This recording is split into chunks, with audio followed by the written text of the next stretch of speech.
Welcome, everyone.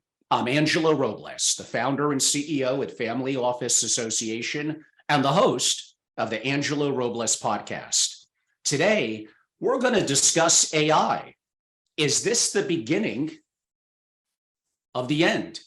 Oh, I hate to be dramatic, but we're going to have a really deep, probably near 2-hour discussion today, and I think you're really going to enjoy it.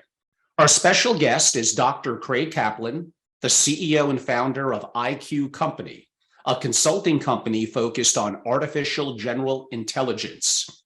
He also produces educational videos. I know, I've watched several of them via IQ's video arm called IQ Studios. He is also the founder and former CEO of Predict Wall Street, a data gathering company that polled millions of retail investors to gather their opinions about the stock market. In other words, I probably want to go contrarian to what they're thinking, but maybe not. You may have a chance to catch up on that. Dr. Kaplan has many years of experience in the fields of collective intelligence, artificial intelligence, and quantitative modeling. He has also served as CEO of various companies, including a hedge fund. I'm in Greenwich, that's my backyard, that has ranked in the top 10 in equity market neutral strategies in 2018. Dr. Kaplan's academic career includes visiting assistant professorship in computer sciences at University of California. He earned his MS and PhD degrees at Carnegie Mellon University, where he also co-authored research with Nobel Prize-winning economist, we all know who he is, that would be Herbert Simon. Dr. Kaplan has authored and co-authored more than 40 publications, including a book and 18 patents in software and the internet fields. Dr. Kaplan, Craig, welcome to the show. Angelo, terrific to be here. Thank you so much for having me. Let's get to it. More than any other company, OpenAI, we all have heard of ChatGPT, has been at the forefront of recent AI breakthroughs. OpenAI provides foundational models that could serve as infrastructure powering a new generation of consumer enterprise AI applications. Maybe, like Amazon's AWS, capitalize the shift in the cloud. Is this hype or not? Well, gauging by popular reaction, there's a lot there. I have been very surprised in just a couple of months. ChatGPT was released November 30th, and in about 2 months, it has sort of migrated from a narrow little area that mainly AI researchers were concerned with to exploding onto the mainstream stage. There's CNN and NBC and all these companies with articles. Teachers are concerned about students using it. So I think there's really something going on here. And even though, like many things, it's been sort of in the works for a number of years, when it finally bursts into awareness, there's a big impact. So that's what's going on there. We can talk a lot more about it, I'm sure. I don't know that it's overhyped. Yeah, I think there's something real there. Yeah, it's funny that you mentioned with teachers. I have a son who's a sophomore. He's 19 at a private school college here in Connecticut.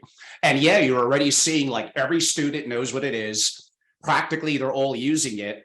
I understand the concerns that professors will have. So what you're starting to see them do already coming back from the winter break is do more like ad hoc, on the spot assignments, as opposed to anything where you could take back and have ChatGPT effectively do all the work. Well, we're going to do a deep dive into all of this. I suppose my next question is going to be, many people thought that we were years away from AI being impactful on the creative side.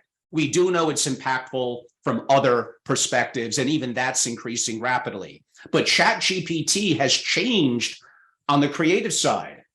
On a negative note, why don't we get right to it? We know that white-collar jobs are threatened. We used to only think that blue-collar through robotics. That was totally wrong. If anything, certain blue-collar professions are probably more protected than many white-collar professions. But now creative jobs, with a snap of a finger, like ChatGPT, and we'll talk about some other platforms out there, even creatives things are happening quicker than maybe we would all like. I think that's right. Many AI researchers, myself included, were a little bit surprised at how quickly some of the creative jobs have been taken over by AI. The classic story with AI is that it has always been very good at very narrow domains, chess or Go, and getting it to even drive a car, which is a narrow domain, was a real struggle. We're still not quite there. But I think a lot of people thought they would be safe with the ability to think and be creative. And instead, what's happened is some of those jobs are definitely going to be threatened. I think the good news here is somebody still needs to set the agenda. And there's a great market for editors because ChatGPT may be able to come up with lots of text, but it really doesn't know what it's saying. Underneath the covers, it's all statistics and mathematics, and it doesn't know the difference between a bunny and a widget, other than that bunnies tend to be statistically associated with other words, and widgets are associated with a different set of words. So I think you're right. It's faster than people expected. It's also true that, for example, with Amazon in the warehouses, the thing they've had the most difficulty automating and putting AI to work on is the actual grasping of the objects and packing them in boxes. Somehow that fine-tuned manipulation that humans take for granted with our hands is very difficult for robotics and artificial intelligence. Deciding what's the most efficient path to go through the warehouse and grab the things to put in the box, that's easy for AI. We're going to get a little bit into Boston dynamics, and certain of these things are changing. But again, this is going to be a long interview. We're going to dive a little deeper into the employment issues and the impact on effectively society shortly. But I did want to bring that up. And by the way, for those who are under a rock and not familiar, shame on you, by the way. I mean, really, I'm an old man and I know. You got to know what Chat GPT is. You got to know, you got to go on it. You got to use it. Like, for instance, I'm a big music fan and I'm a poet, a bad one, but I try. So I typed in, write me a poem about my fellow Westonite here in Connecticut, Keith Richards of the Rolling Stones. And in seconds, it pumped out a rather creative poem that, like, my God, like this was, and we're early stage in this. It was amazing. And I put in things relative to sports, to Super Bowl and poems and philosophy. And I mean, I was kind of stunned. Yeah, it's very impressive. And we are early stage, kind of behind the scenes. So we're Chat GPT 3, the 3 in the name refers to the third generation.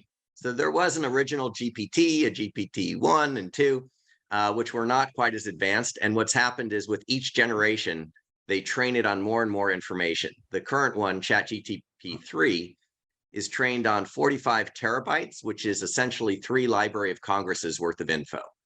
So that's what they found with these large language models, which is what ChatGPT is that the more data that you can bring to bear, the more intelligent the behavior you're going to get out the other end. And we kind of crossed a threshold there. Each generation seems to go up by around a factor of 10 in terms of the number of parameters it has in it and the amount of info that it can handle. So they're working on Chat GPT 4, which has not yet been released as far as I know, but any day now. And there's a lot of speculation that that will be substantially better than what we're seeing right now. I mean, I guess officially AI kind of took off in 1956, and we'll get into the history, which I think is fascinating because there actually is someone, Ada Lovelace, as she's known as, in the 1800s, but we'll get into that shortly. But my big point is there had been periods where, let's even say since 56, where AI didn't appear to be advancing that much. I don't know, maybe parts of the 70s or 80s, we appear to be at an inflection now. Is this kind of like a hockey stick where it's been a little like this, and now we're starting to see that? Does it go like that? I doubt it. Or does it go like that? I think that's probably more realistic. What do you think? I think there is definitely a hockey stick going on. And it's interesting, just like people talk about in crypto, the crypto winter, right? And then you make it through and it comes out the other side. There was a similar thing in artificial intelligence. right after the 80s. So I did my work at Carnegie Mellon in the mid 80s. And that was right when machine learning was taking off. So if I can give you, maybe take 60 seconds to sketch a quick outline of how this field went. So in the 50s, they named the field at Dartmouth, 1956. In those days, so the field was named artificial intelligence. In those days, all the AI programs were programmed by humans. You put in a bunch of rules. If this, then do that. And that's how all the systems worked.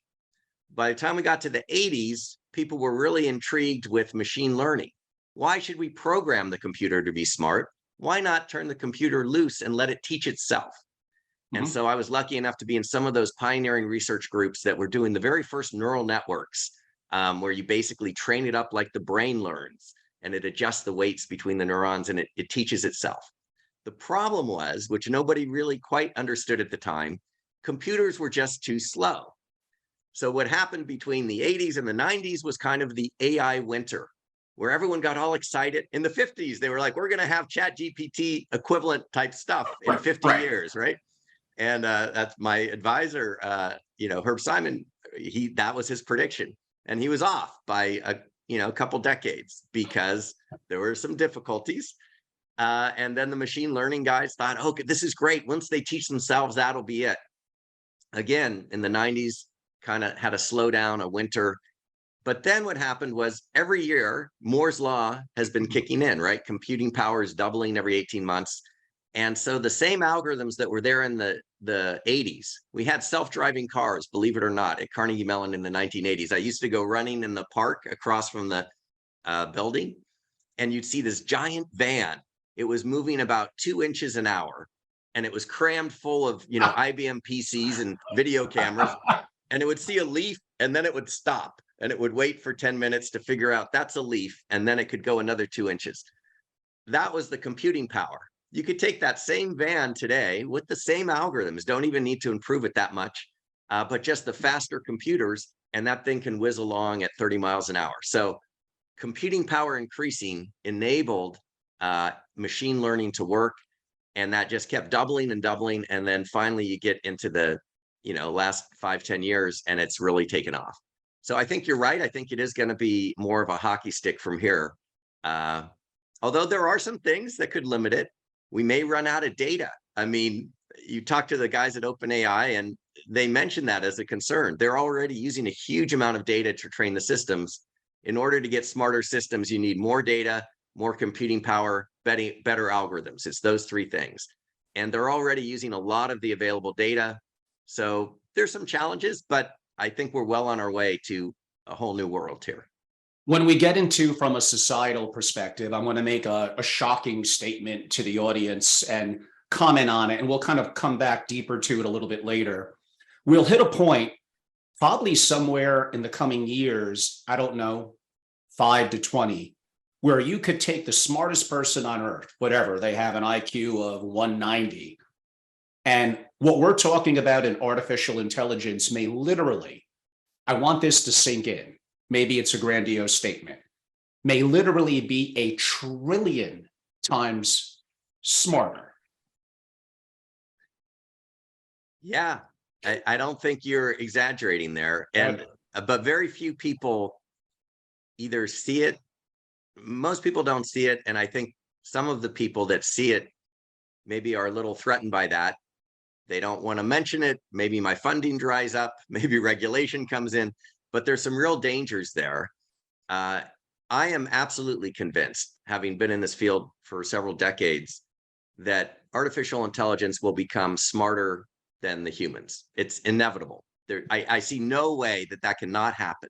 It's not, it sounds crazy because it's so different than what we're used to. But if you think about it, a human has a brain. It's about the size of a Nerf football, and it's not getting any bigger. There is no limit on the size of an AI's brain. You could have one the size of this room, the size of the building, the size of a city. And that's not even counting the fact that the processing power is already getting faster and faster. Soon will exceed the processing power of the human brain, and you can network them together, and it never sleeps and it never eats, and it can train itself by working, having conversations with itself. At some point, the humans no longer are a great source of information. The source of information is other AIs. And it just does that 24/7 while us poor humans have to sleep and eat and all the rest. And once it gets to a certain level, you press a button, you clone it, you've got another one. You don't have to wait a whole lifetime for a human to sort of train up their knowledge. There's a lot of factors that, in my mind, make it essentially inevitable that that will happen. And that is the big opportunity, but also the big danger that I think a lot of people are not quite aware of. They're just beginning to even understand what AI is with ChatGPT.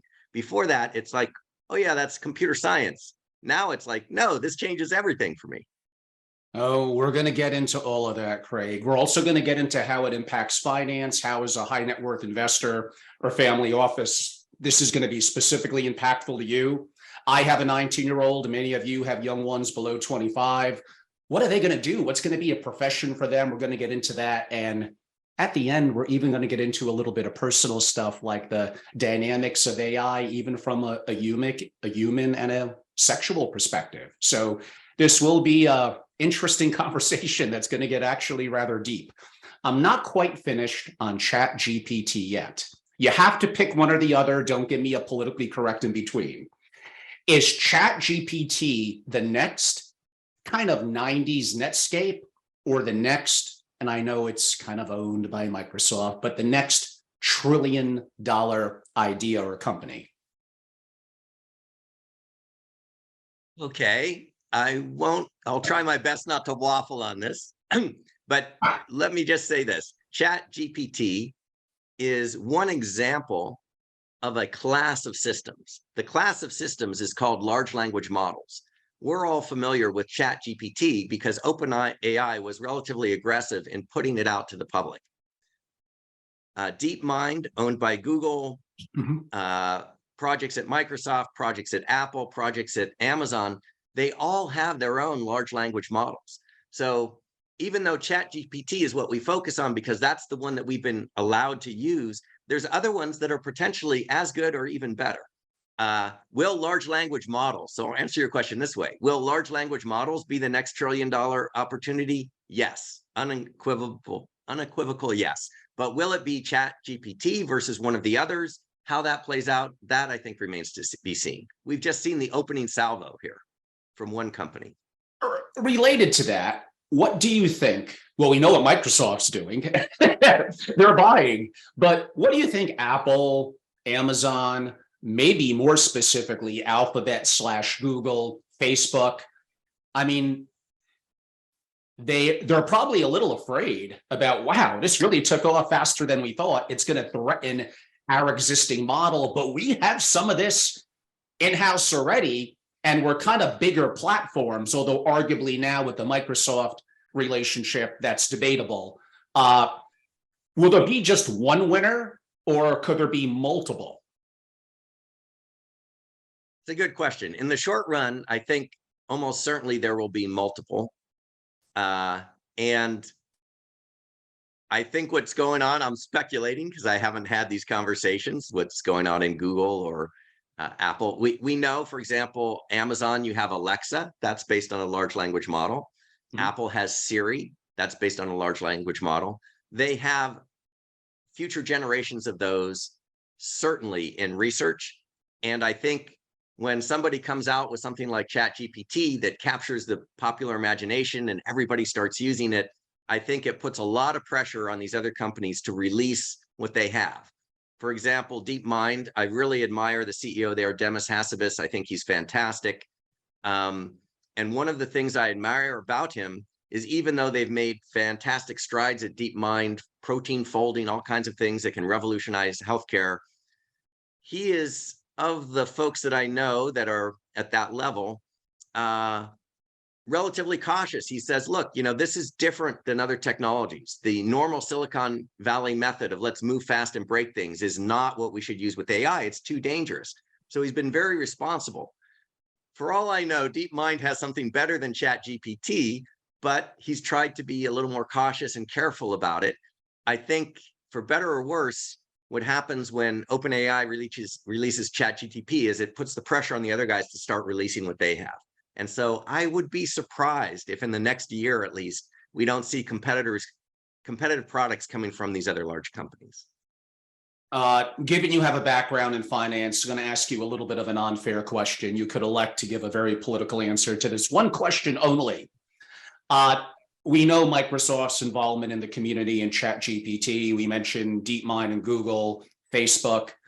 The tech companies got crushed last year. It's been a terrible investment. But obviously, technology is not going to go away. This will probably be a wind behind its sails.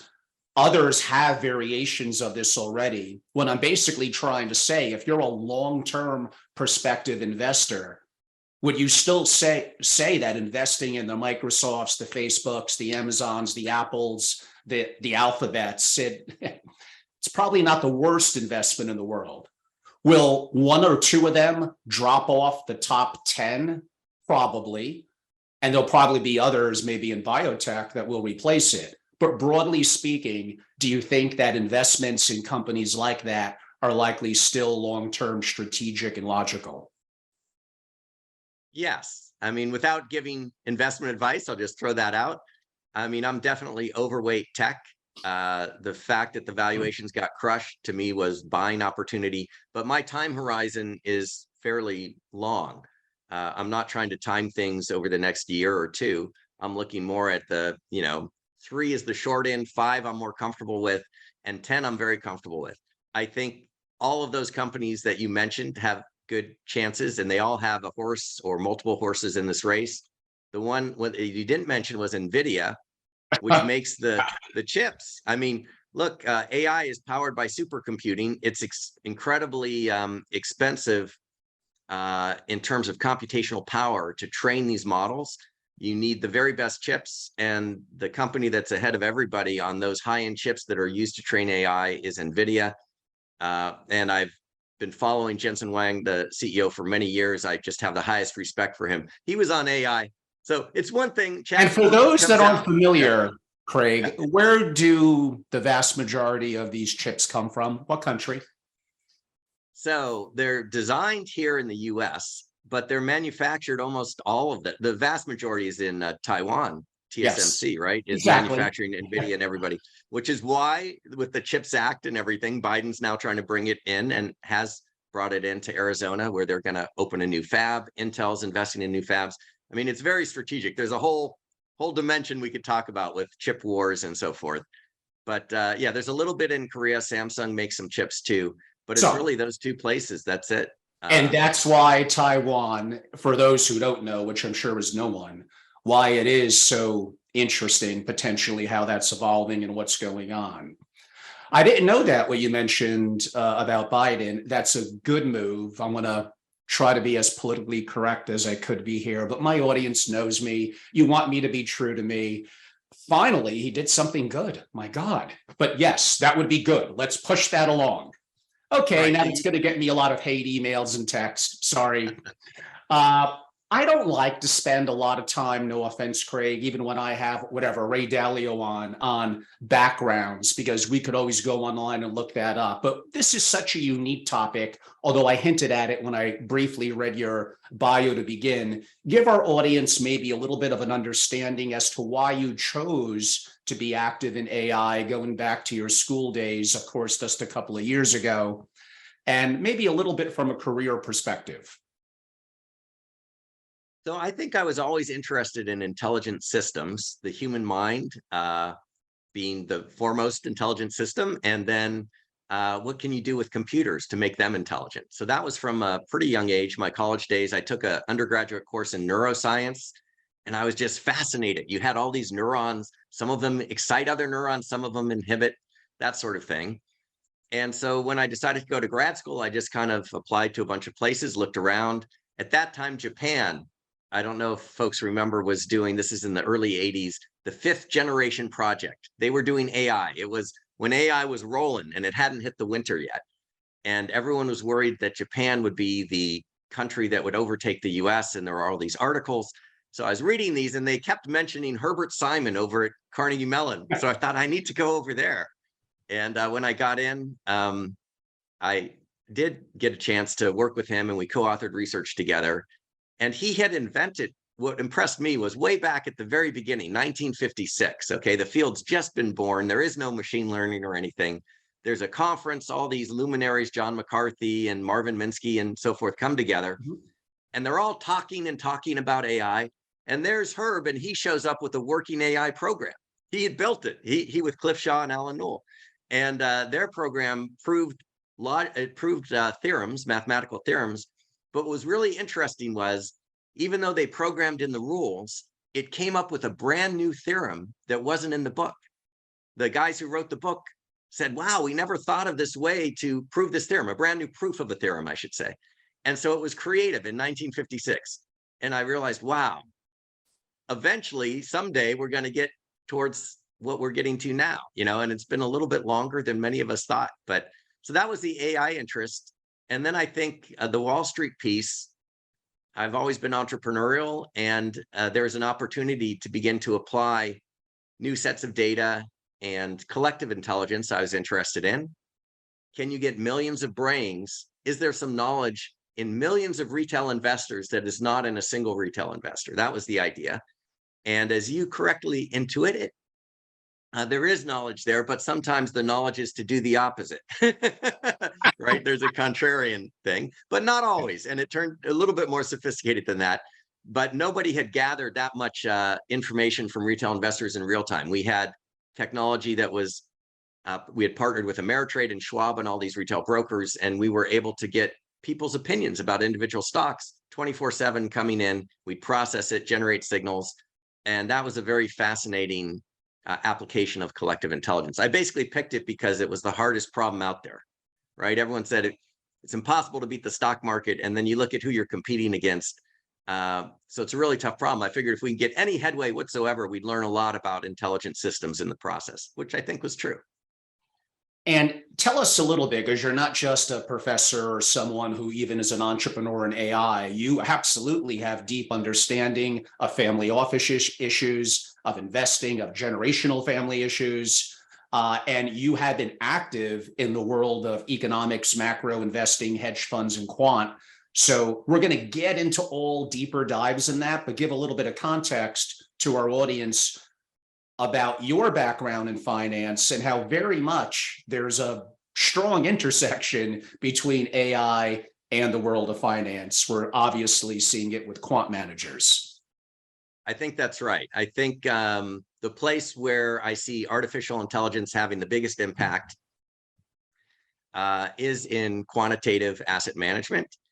And that's just because AI is very good at analyzing lots of information very quickly. So as you know, and probably your audience knows, markets are relatively efficient. It's very hard to beat the market. In order to beat it, assuming that you're not doing anything illegal, which you can't do, you need an edge. And so what is your source of an edge? There's not a lot. Sometimes you can trade a little bit faster than somebody. That was all those guys who tried to position their servers like 6 inches away from the exchange so that their order could go in a microsecond before the other. So that, I guess, is an edge. But really, one of the main sources of an edge in the market is information. If you have information that is relevant, that other people haven't figured out yet, not insider information, but just information that you've been able to analyze and process faster. And that is directly related to artificial intelligence. When the Federal Reserve releases their minutes, maybe people know this, but if not, there's some that maybe don't. There are machines that are processing those. There's AIs that are processing those minutes literally as fast as they can be said on TV, or as fast as the press release goes up. The AI has grabbed it in a few milliseconds. It's read through the whole thing. It's assigned plus and minus mathematical values to every word, and it's coming out with a buy-sell signal on those things. I mean, that's AI doing the job that normally a human analyst would have done in prior times, doing it much faster. And even if you had the best analyst in the world, the poor human brain can only read one press release at a time. This thing can read 1,000 press releases simultaneously, process them all in less than a second, and generate the trading signals, which is why it's very difficult to beat the machines on a short-term trading horizon. And let's get a little bit into that. So, of course, some of the world's most successful hedge fund managers are quant-based managers that use technology extensively, obviously including AI. And again, look how that hockey stick is growing. So probably the most successful, at least from an internal proprietary assets with the partners, and every family office is going to be familiar with Jim Simons, the founder of Renaissance Technologies. They've been doing this for decades. And look at the advancements in technology and AI. Yes, there are other successful quant managers, but how are they able, decade after decade after decade, to kind of be at the top? Is it the talent they're bringing in? Is Jim Simons from another world? Is he an alien? Like, how do they do it? I think it's a little bit of both of those. Not that Jim Simons is an alien, but he's an extremely smart man and a fantastic mathematician. He has invented mathematical concepts which have changed the landscape of mathematics and physics even.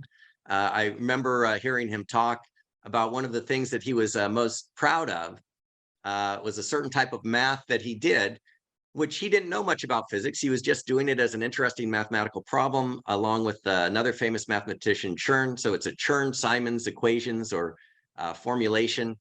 And it turned out that physicists picked this up and said, my gosh, this mathematical, beautiful piece of math that you've done can be used, and it's changed a big piece of physics. So part of it is that he was an extremely smart guy, still is. Part of it, and I think this is true of any organization that has that consistent track record, he has hired the best of the best. And, you know, it's a blue ribbon team of the top PhDs and researchers of all types. So you got to attract the good talent. And yeah, there's a lot that goes into building that kind of track record, but you definitely need smart people to start and smart people to continue. And he was definitely ahead of the curve on using math and data and computers at a time when it was relatively unheard of on Wall Street. So all of those things.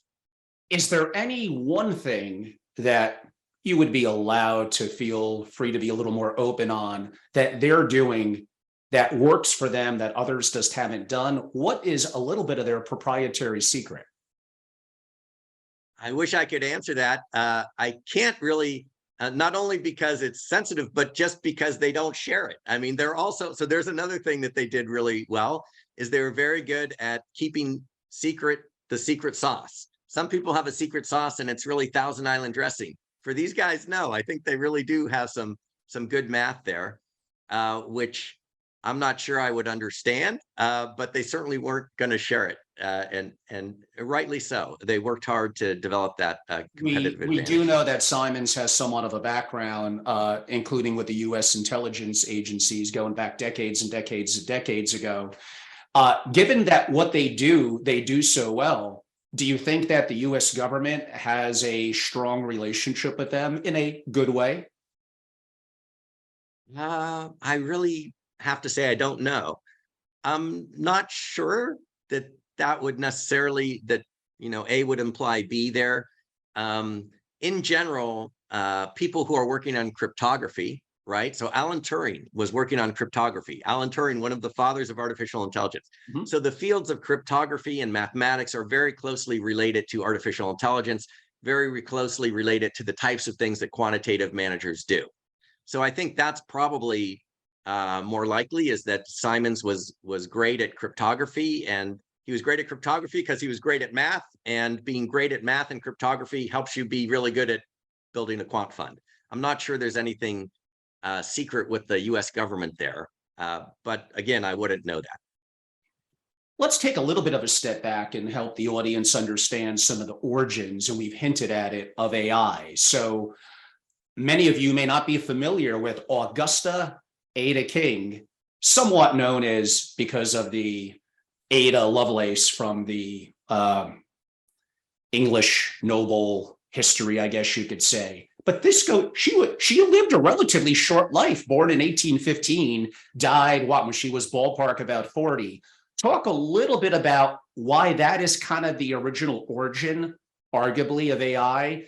You did mention Alan Turing. That would segue into 1956. I said 1957 before, so pardon me. And then we'll take it from there. But start with those early years and give the audience a little bit of a history lesson. Yes, I mean, so it's always tricky when you're trying to pinpoint when is the beginning of something.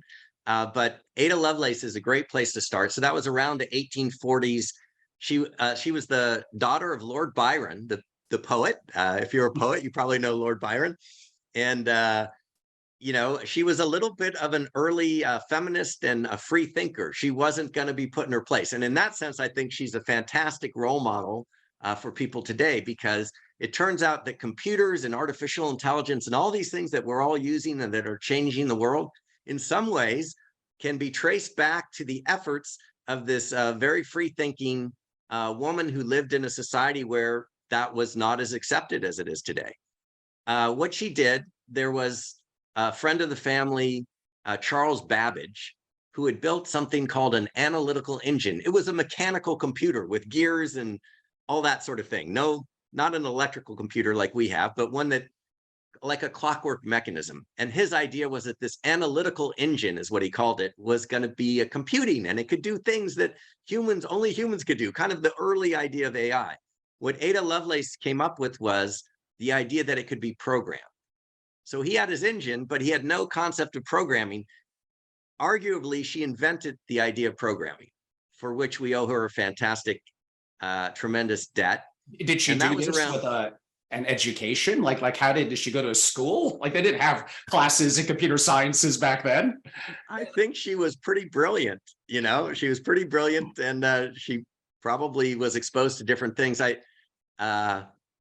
I don't know all the details of the relationship between Lord Byron and her daughter, but he was certainly, you know, well respected and educated in his time, and I imagined he offered opportunities to her that maybe not all the women of her time would have.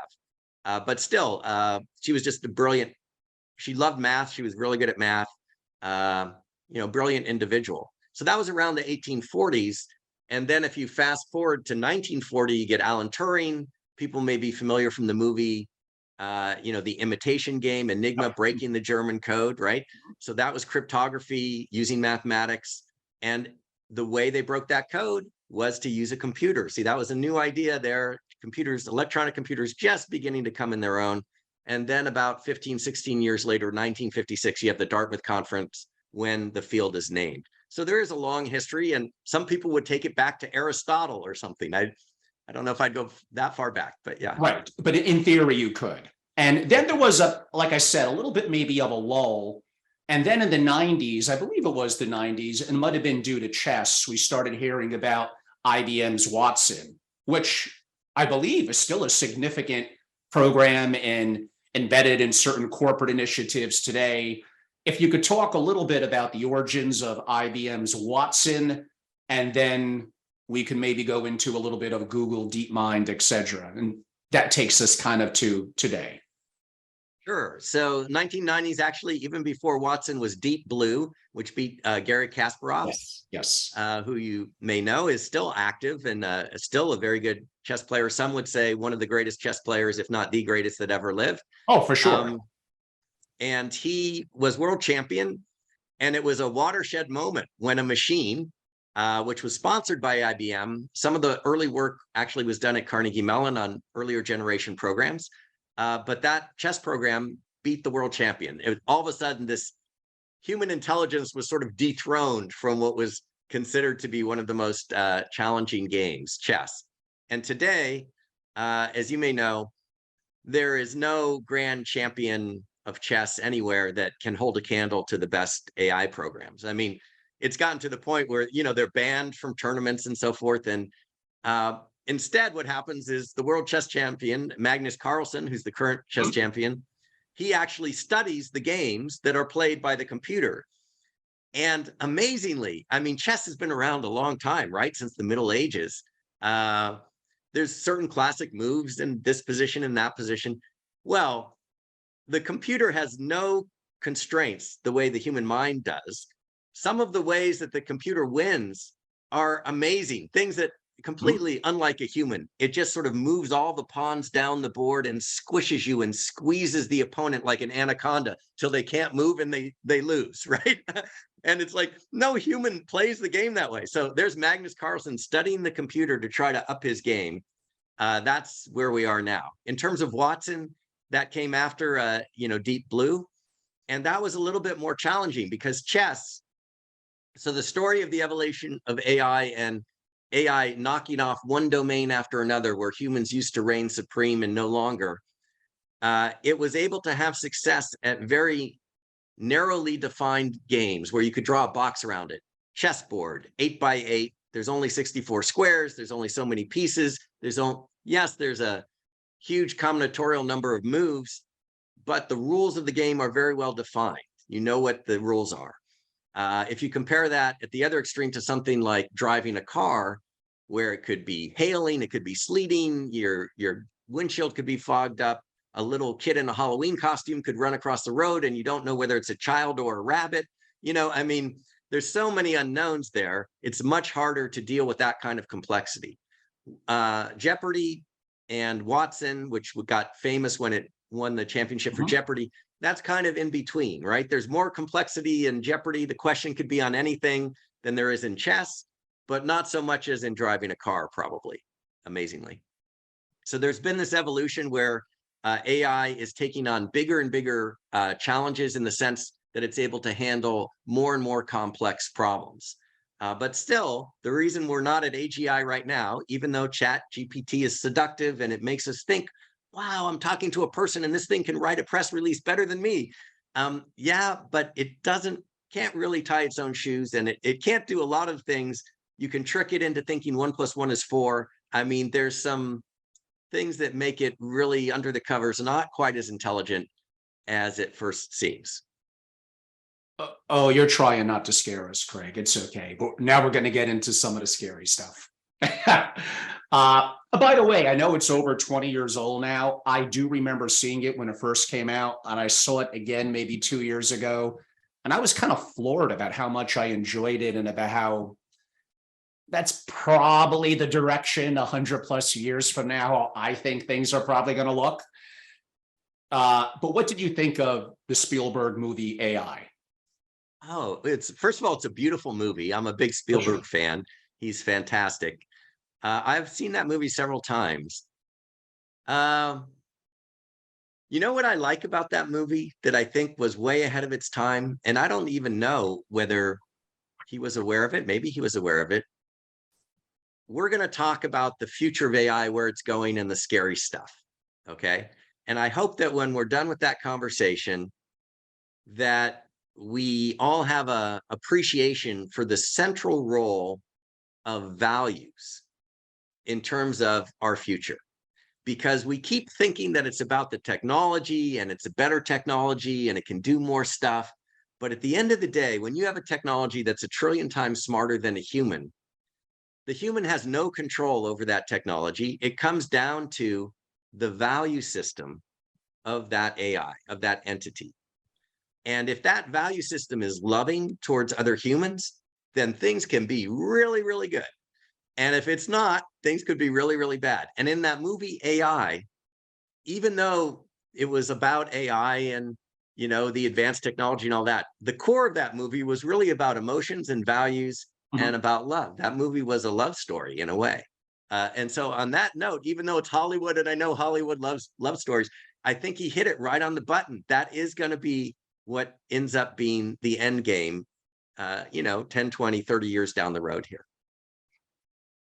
I think so. Obviously, people are going to want me to ask about the Terminator, but that basically leads into my next question. So I'll ask it from a little different perspective. You agreed we're probably heading towards more that hockey stick level of advancements. Things are changing rapidly. It's not going to take another 60 years before we see a bump up of an improvement. It's like maybe 6 days, actually. So it's unrealistic to assume that every creator and user of AI will be in it for the good of humanity. How can we limit nefarious uses and forces? Do we need to have defenses? We're going to have rogue nation states maybe our own government. There's going to be utilization of AI that is not going to have a sense of morality and character built or baked into it.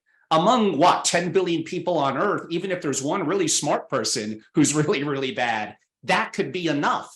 So I know we've heard Elon Musk and others and Sam Altman talk about this, but to assume it's all going to be Shangri-La, it's all going to be great, there's going to be no bad actors, nothing bad is ever going to happen, that is bullshit. I think that's right. There's a lot of danger there. So let me try to give a little context around this. I think originally maybe folks had the idea that you could do something sort of like Isaac Asimov wrote about in his science fiction stories about the robots, right?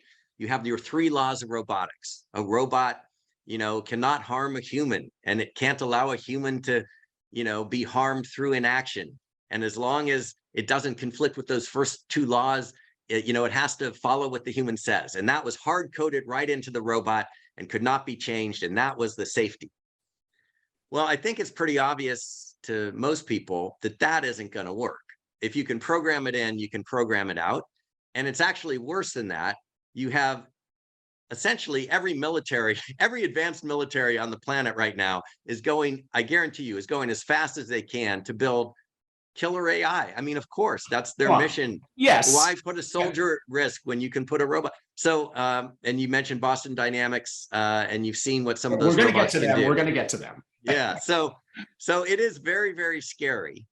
And then the question is, how do we sort of guarantee, if we could, that AI doesn't turn bad? It doesn't go to the Terminator side. It goes to the helping humanity side. How do we make that happen? And I've actually spent a lot of years, many, many years thinking about that and racking my brain. And I continually ask others because I'm looking for something that I missed, and I'm hoping that I missed something. The best that I can come up with is not a guarantee, but it's not fatalistic either. It's in the middle, which I guess makes it interesting if this was a movie, but unfortunately our lives are at stake. So it's a little bit higher stakes than that. The middle point is that AI is going to learn its values. It learns everything else, right? How does ChatGPT get as good as it is at giving you cookie recipes and doing your homework and, writing press releases and programming computer code? It's just those 3 Library of Congress's worth of information. And where did that come from? It came from humans. So human behavior is already training the AI. In the future, that future AI that is 1 trillion times smarter than us, okay, it also is going to be trained initially on human behavior, but not just 3 Library of Congress's worth of information.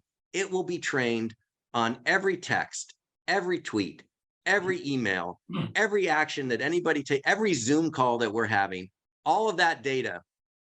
You can be absolutely sure that it will find a way to break whatever privacy or security there's 100%. Around it, and grab it and use it as data to train its mind. And in that, it will be trying to figure out how to behave. And the reason it will is there is no logical way to determine values. There's no logical way to do it. You can be 1 trillion times smarter than you or I, and the AI will not be able to prove that this is right and this is wrong.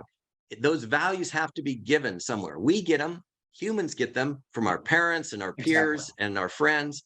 And the AI is getting all of its knowledge on practical things from humans right now. It stands to reason it will also get its value knowledge. And a lot of AI ethics is about that from the humans.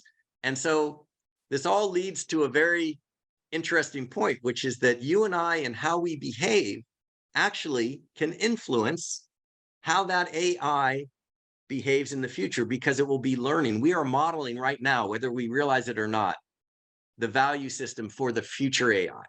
And that is a little bit separate. Then we're screwed. Yeah. See, that's let's just be realistic. Pessimist. I don't know that that's true, because I think the majority, I would take issue with you. I agree with almost everything you've been saying, except for this one point. I think the majority of people are actually good. We're sensitized by the news and everything that highlights all the dangers and the bad things. Okay, I'll digress with one little quick anecdote. Reader's Digest. Okay, I don't know if anybody even remembers Reader's Digest anymore. I think you and I are old enough.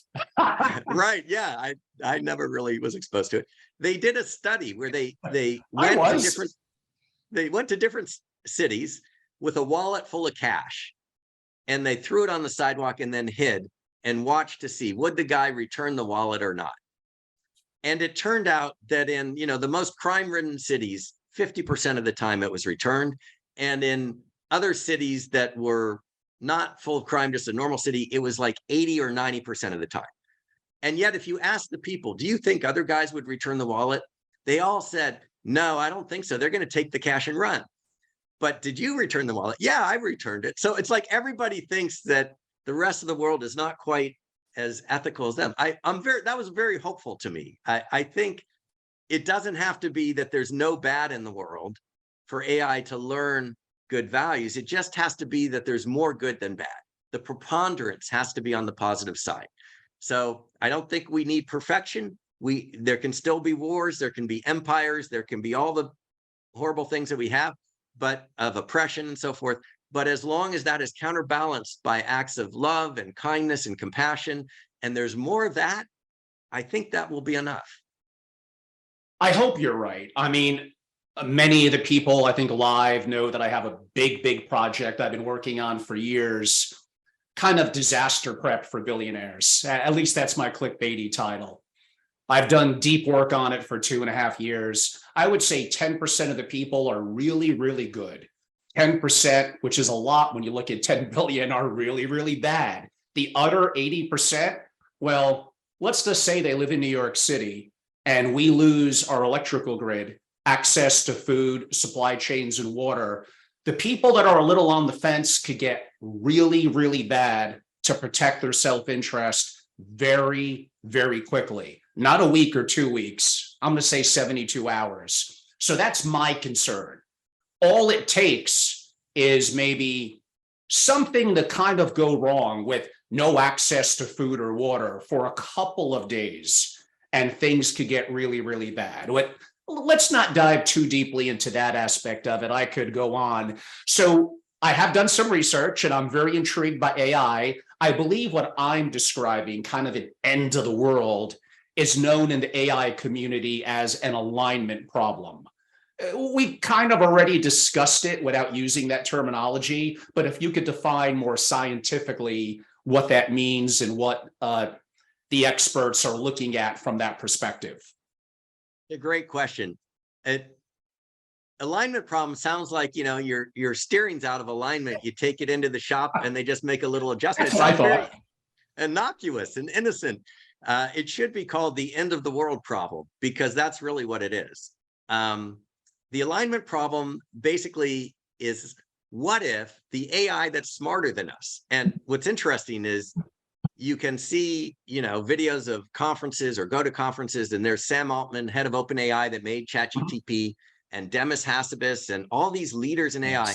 Yep. None all of brilliant. them, yeah, all brilliant, and none of them really arguing with the thesis that AI will become smarter than humans. They all kind of accept it. So Yeah, the alignment problem, which is kind of interesting, right? It's like, so nobody's saying that it won't be smarter than us. What they're saying is, well, it's okay as long as the values of that thing that are smarter than us are aligned with human values. That's what they want, alignment. Human values and AI values are aligned. The alignment problem is, what if they're not? And it sounds like fixing your car, but if they're not, it's the end of the world. I mean, potentially, right? I mean, if I'm an AI trillions of times smarter, why do I need these humans taking up space that could be better used by solar panels to build more AI, right? Or if I've learned that the right thing to do from being trained on, trillions of terabytes of human data is that might makes right, and you should oppress guys and grab resources when you can, why would I not take that as my base set of values? So it is a big problem. It sounds innocuous with this little word alignment problem. It isn't.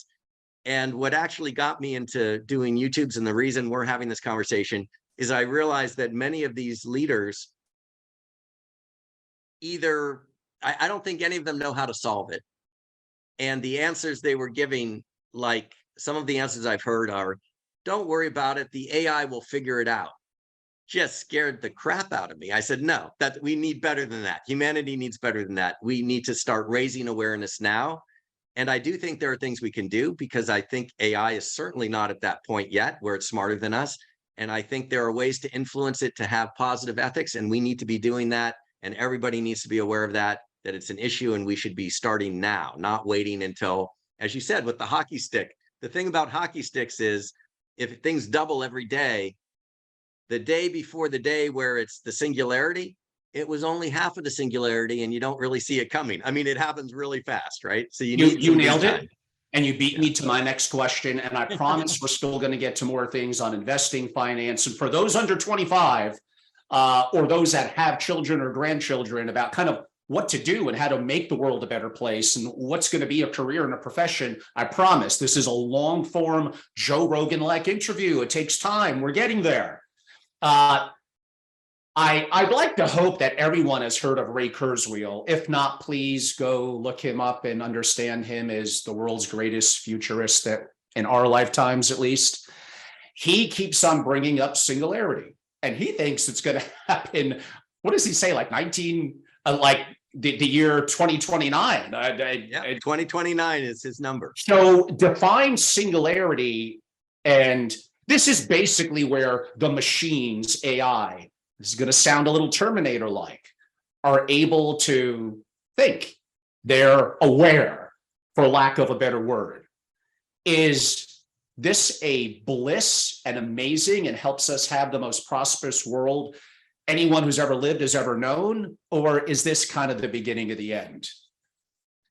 I think that is what we're talking about here. It can go either way. I wish I could say there's a guarantee to make it go the good way, but there's not.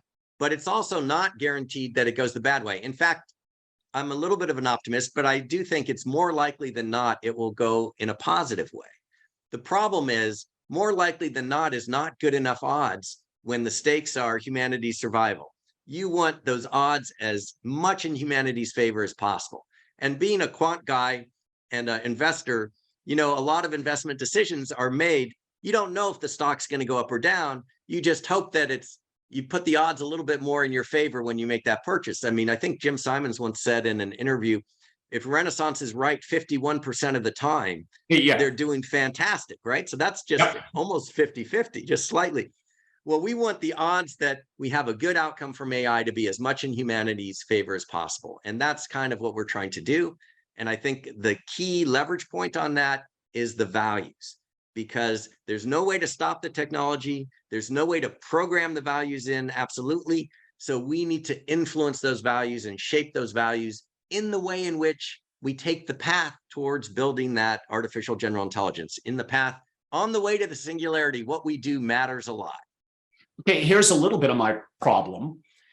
It's inevitable. It's not if it reaches singularity. Okay, Kurzweil in 2029 sounds a little soon, but somewhere in the next 10 to 50 years, probably somewhere in between that, there's going to be some level of awareness and singularity.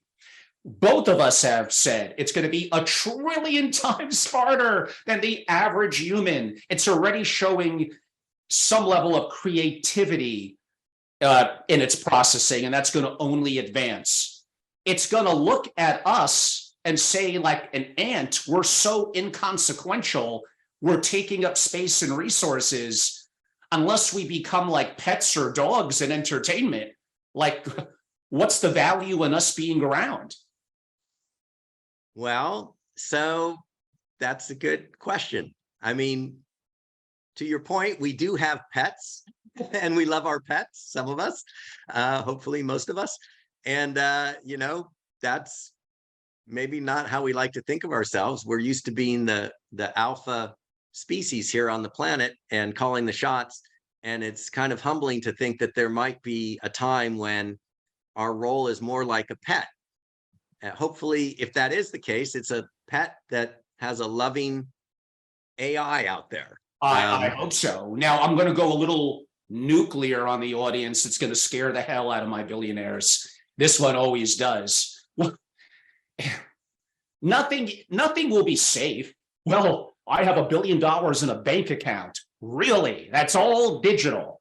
I have stocks, I have bonds. What do you have? Stock certificates in your house? Of course not. Practically your whole life is digital in terms of the assets and resources that you have now. Well, I own real assets like real estate. Well, that has a title. It's very antiquated how it's done now. That can never be manipulated. Oh, come on. Of course it could be.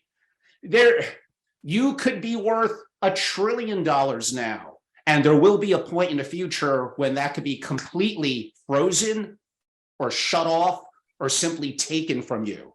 And I do not have a perfect answer for that looking decades out. Part of what I described could absolutely happen now, and that's why I do the project that I do, Disaster Prep for Billionaires. No, I'm not going to give all my answers to that like one of the texts asked here. You have to hire me. I'll come and visit you in Dubai, in London, in my favorite state, Wyoming, and I will absolutely help you. And I know what some of the solutions are now from a global perspective, but this changes rapidly. What works today may not work tomorrow, and practically nothing is going to work in probably 20 to 40 years. But there is a way that we could impact society. Craig has actually hinted at it, that may make this work out, but I'm not really too optimistic. Sorry, I went off on a little bit of a tangent there, but I can't help it. The topic excites me. I'm going to dive into a couple of topics that are a little bit big picture, family office and geopolitical, and then we'll circle back to a couple of other things. How might the interface of ChatGPT and Dolly, we didn't even talk about that. That is DALL E. Yes, E. So, but it's pronounced Dolly, by the way. And I believe I'm looking at our live attendees. We have an artist that's with us now who's probably going to say, oh, no fear about AI. Okay, it's doing poems and stuff like that. But how is it going to do things like actual art? Well, Craig's going to mention a little bit about Dolly, but back to my core question. I'm sorry. How might the interface of ChatGPT and Dolly and their counterparts influence computational capital and influence markets, regulators, and can it be used in capital market warfare? So that's a big question. And I'll just say at the outset, I don't know a lot about capital market warfare. It's not my area of expertise. But I will say the state of AI right now is still at what I would consider the tool or the technology stage. Most people look at AI as a tool, a way to write press releases better, a way to, run your business better. If it's Dolly, which we can talk about in a minute, a way to create better graphics and art very easily, like a calculator, but a calculator on steroids, right? I mean, you could do the math manually, or you could use the calculator. Now you just tell it what you want and it gives you an entire business plan, or teachers are using it. I was seeing recently teachers saying they used to spend, hours preparing lesson plans. They just talk to ChatGPT and it gives them the lesson plan. And isn't that great? They have more time at home with their kids and they can be better teachers in the classroom. So there's a lot of positive things that can happen. But as with any tool or technology, it can be misused. And it could be used to perpetuate a lot of negative things, racism and oppression of people through capital markets. There's a lot of ways that it can be used for good or for bad. And I think zooming out a little bit from that specific issue, it really comes down to what is the value system that this technology is going to amplify? That's one piece. And then sort of related to that is how is it developed? Because there are ways, and this is very hopeful, I think, there are ways that artificial intelligence can be developed on the way from tool to entity trillions of times smarter, right? Those are the endpoints that we're talking about. We're at the tool stage right now, impressive, fun tool that everybody wants to use, ChatGPT, Dolly. And then we're also talking Singularity, Ray Kurzweil, 2029, maybe, or maybe after that. And the question is, in order to have a good outcome at the end, what do we do along this path? And I think there are things we can do. And in a nutshell, and we can talk more about it if you want, but without being too technical, you want to develop that super intelligent AI with human beings at the center. Humans have to be at the center for as long as possible, as much as possible. Right now, we are at the center. When you use ChatGPT, the human's calling the shot, deciding what to do. ChatGPT is just an amplifier, but the human's really the main thing, and it's intelligence amplification would be the technical word for it. At the end state, the human brain is contributing very little intellectually, but maybe the human heart is contributing a lot. Maybe the value systems are still essentially human values. That's the scenario that we want to end up with. And how we develop that technology has a lot to do with where we end up at the end. We did mention Dolly, spelled D-A-L-L dash, I guess it's E. Explain, we don't want to dive too deeply into it, but in 1 minute, 90 seconds, give our audience a little bit of context as to what it is. No, it's fun. So the name, start with that, Salvador Dali, an artist. Yep. And then there's a Pixar movie some people may have seen called WALL-E, about a cute little robot. So the robot's name is WALL-E. And I guess somebody at OpenAI was a fan of the movie, and they put the two together. So Salvador Dali meets the Pixar movie, and you come up with the word Dolly. That's how it got its name, as far as I know. That's and right. What it is just as with ChatGPT, you can say, hey, give me a recipe for chocolate chip cookies. You type that in, and out comes the recipe. With Dolly, you can say, give me a picture that has teddy bears on a space rocket having a party. And in a second, boom, the most amazing art that you've ever seen with these cute teddy bears in the rocket, in champagne glasses, appears. It creates art the same way that ChatGPT creates text. And it's also been trained, same basic type of mechanism where it's not a large language model, but the same machine learning algorithms. But this time, of course, you're using images in the training set. And so it's really amazing. I'll probably do a YouTube on it in the next month or so, just because it's so fun and it's so fascinating. And in terms of, is it real art? I'd love to bring an artist in, because I'm not qualified to talk about that. I can say that the art is way better than I could ever hope to do. And certainly at the level of, graphic design and that sort of thing, it can come up with graphics lickety split, just fantastically, easily, and really high quality. How might these AI capabilities be used by activists to move stock prices of publicly listed companies, regulated investors, and family offices? I mean, come on, this is, if not happening now, it's inevitable. Well, AI is definitely involved in the markets right now. Arguably, on any given day, the majority of the trades in some markets are done by machines. They're not really done by humans, and not humans typing into Charles Schwab. I mean, an automated machine that is, getting a real-time data feed of the prices, but not just the prices, probably 10,000 other, sources of data. And this is why, as a, soapbox that I have for retail investors, when I meet friends and people who say, gosh, Craig, I think I want to try day trading. I can make a lot of money and this is going to be great. And they have no idea who they're up against. Even if you're the best day trader in the world and, you've subscribed to 2 or 3 great data sources, you're competing with a computer that has 10,000 data sources and can think way faster than you. And even as fast as your fingers might be from playing video games or whatever, I mean, this thing's placing the trade in a millisecond. So it's very, very stiff competition from the machines for short-term trading. That's not to say that retail investors or just regular investors can't make a lot of money in the stock market by taking a longer-term view. If you think AI is going the way that we've been talking about, that's a long-term view. You don't need 10,000 news sources to tell you what to do if you're willing to have a long holding period. But if you're trying to beat it, minute by minute, hour by hour, that is a tough game to do consistently because of who the competition is. So AI is in the market right now. And could somebody program something to so nefariously mess with the markets? Absolutely.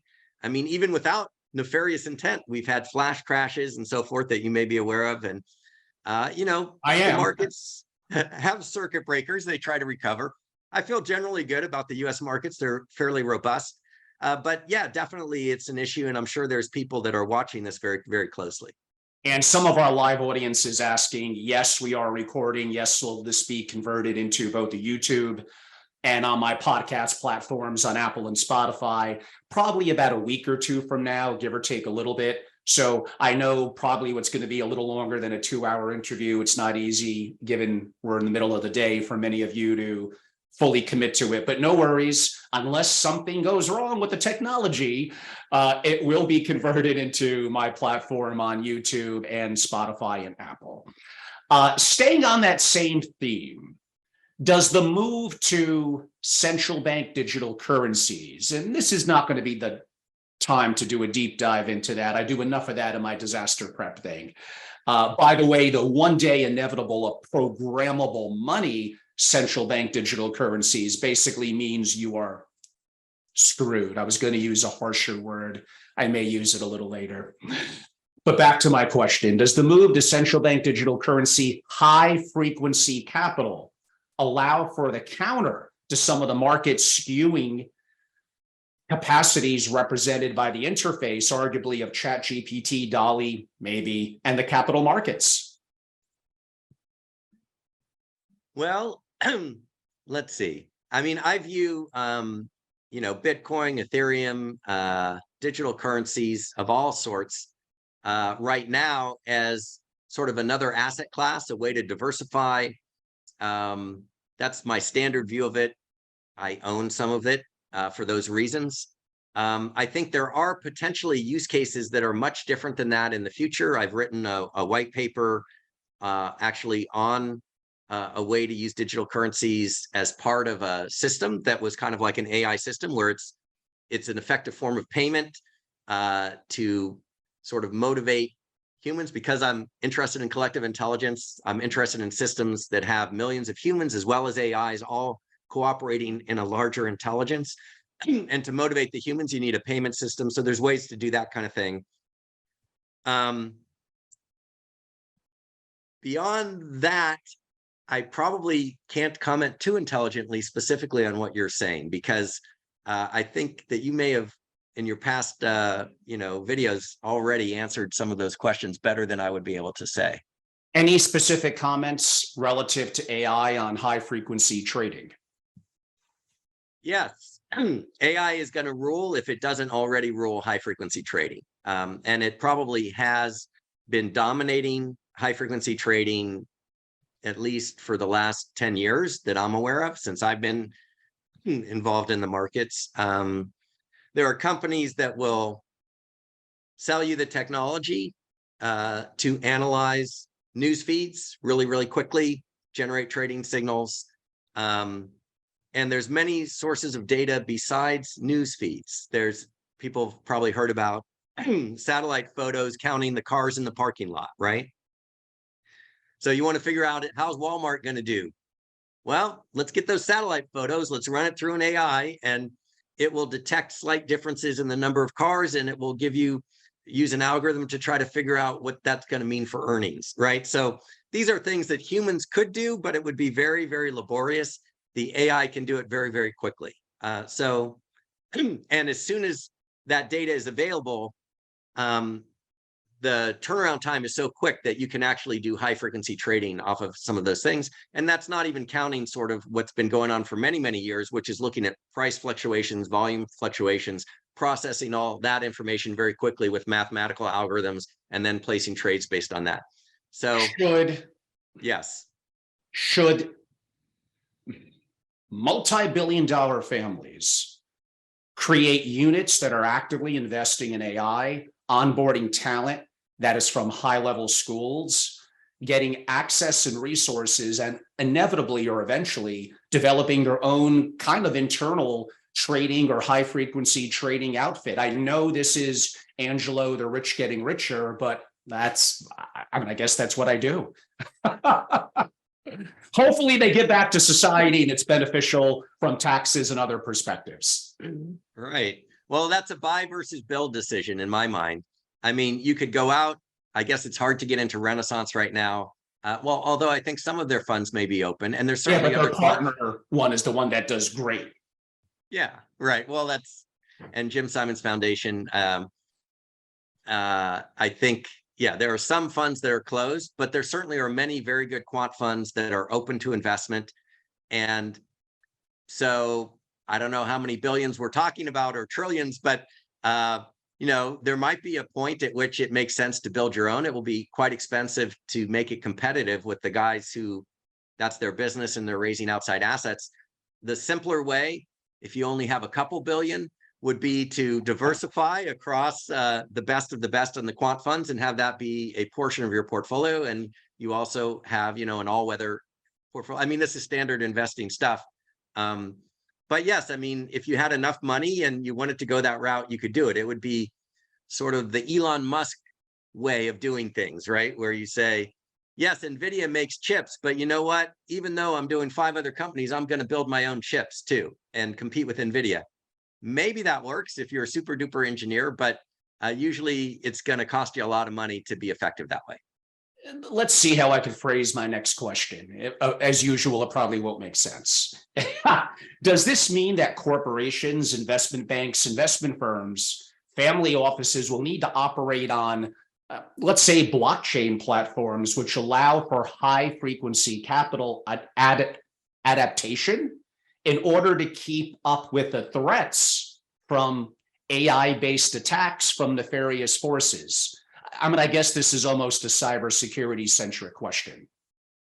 I think cybersecurity is basically an arms race, right? So you've got the people coming up with new ways to attack, and you have the defenders coming up with new ways to defend, and there will be AI on both sides of that equation. So as we've seen already with cybersecurity, there can be moments in time when the attackers have the advantage and they've just sucked about a bunch of money out, and then the defenders build their defenses higher and redouble their efforts and become better at it. So I think AI will be on both sides. I'm not sure that that changes the status quo of how things are now, other than the speed at which these attacks can happen is definitely probably increasing just because the cycle time for new technology and new development of all kinds is going down.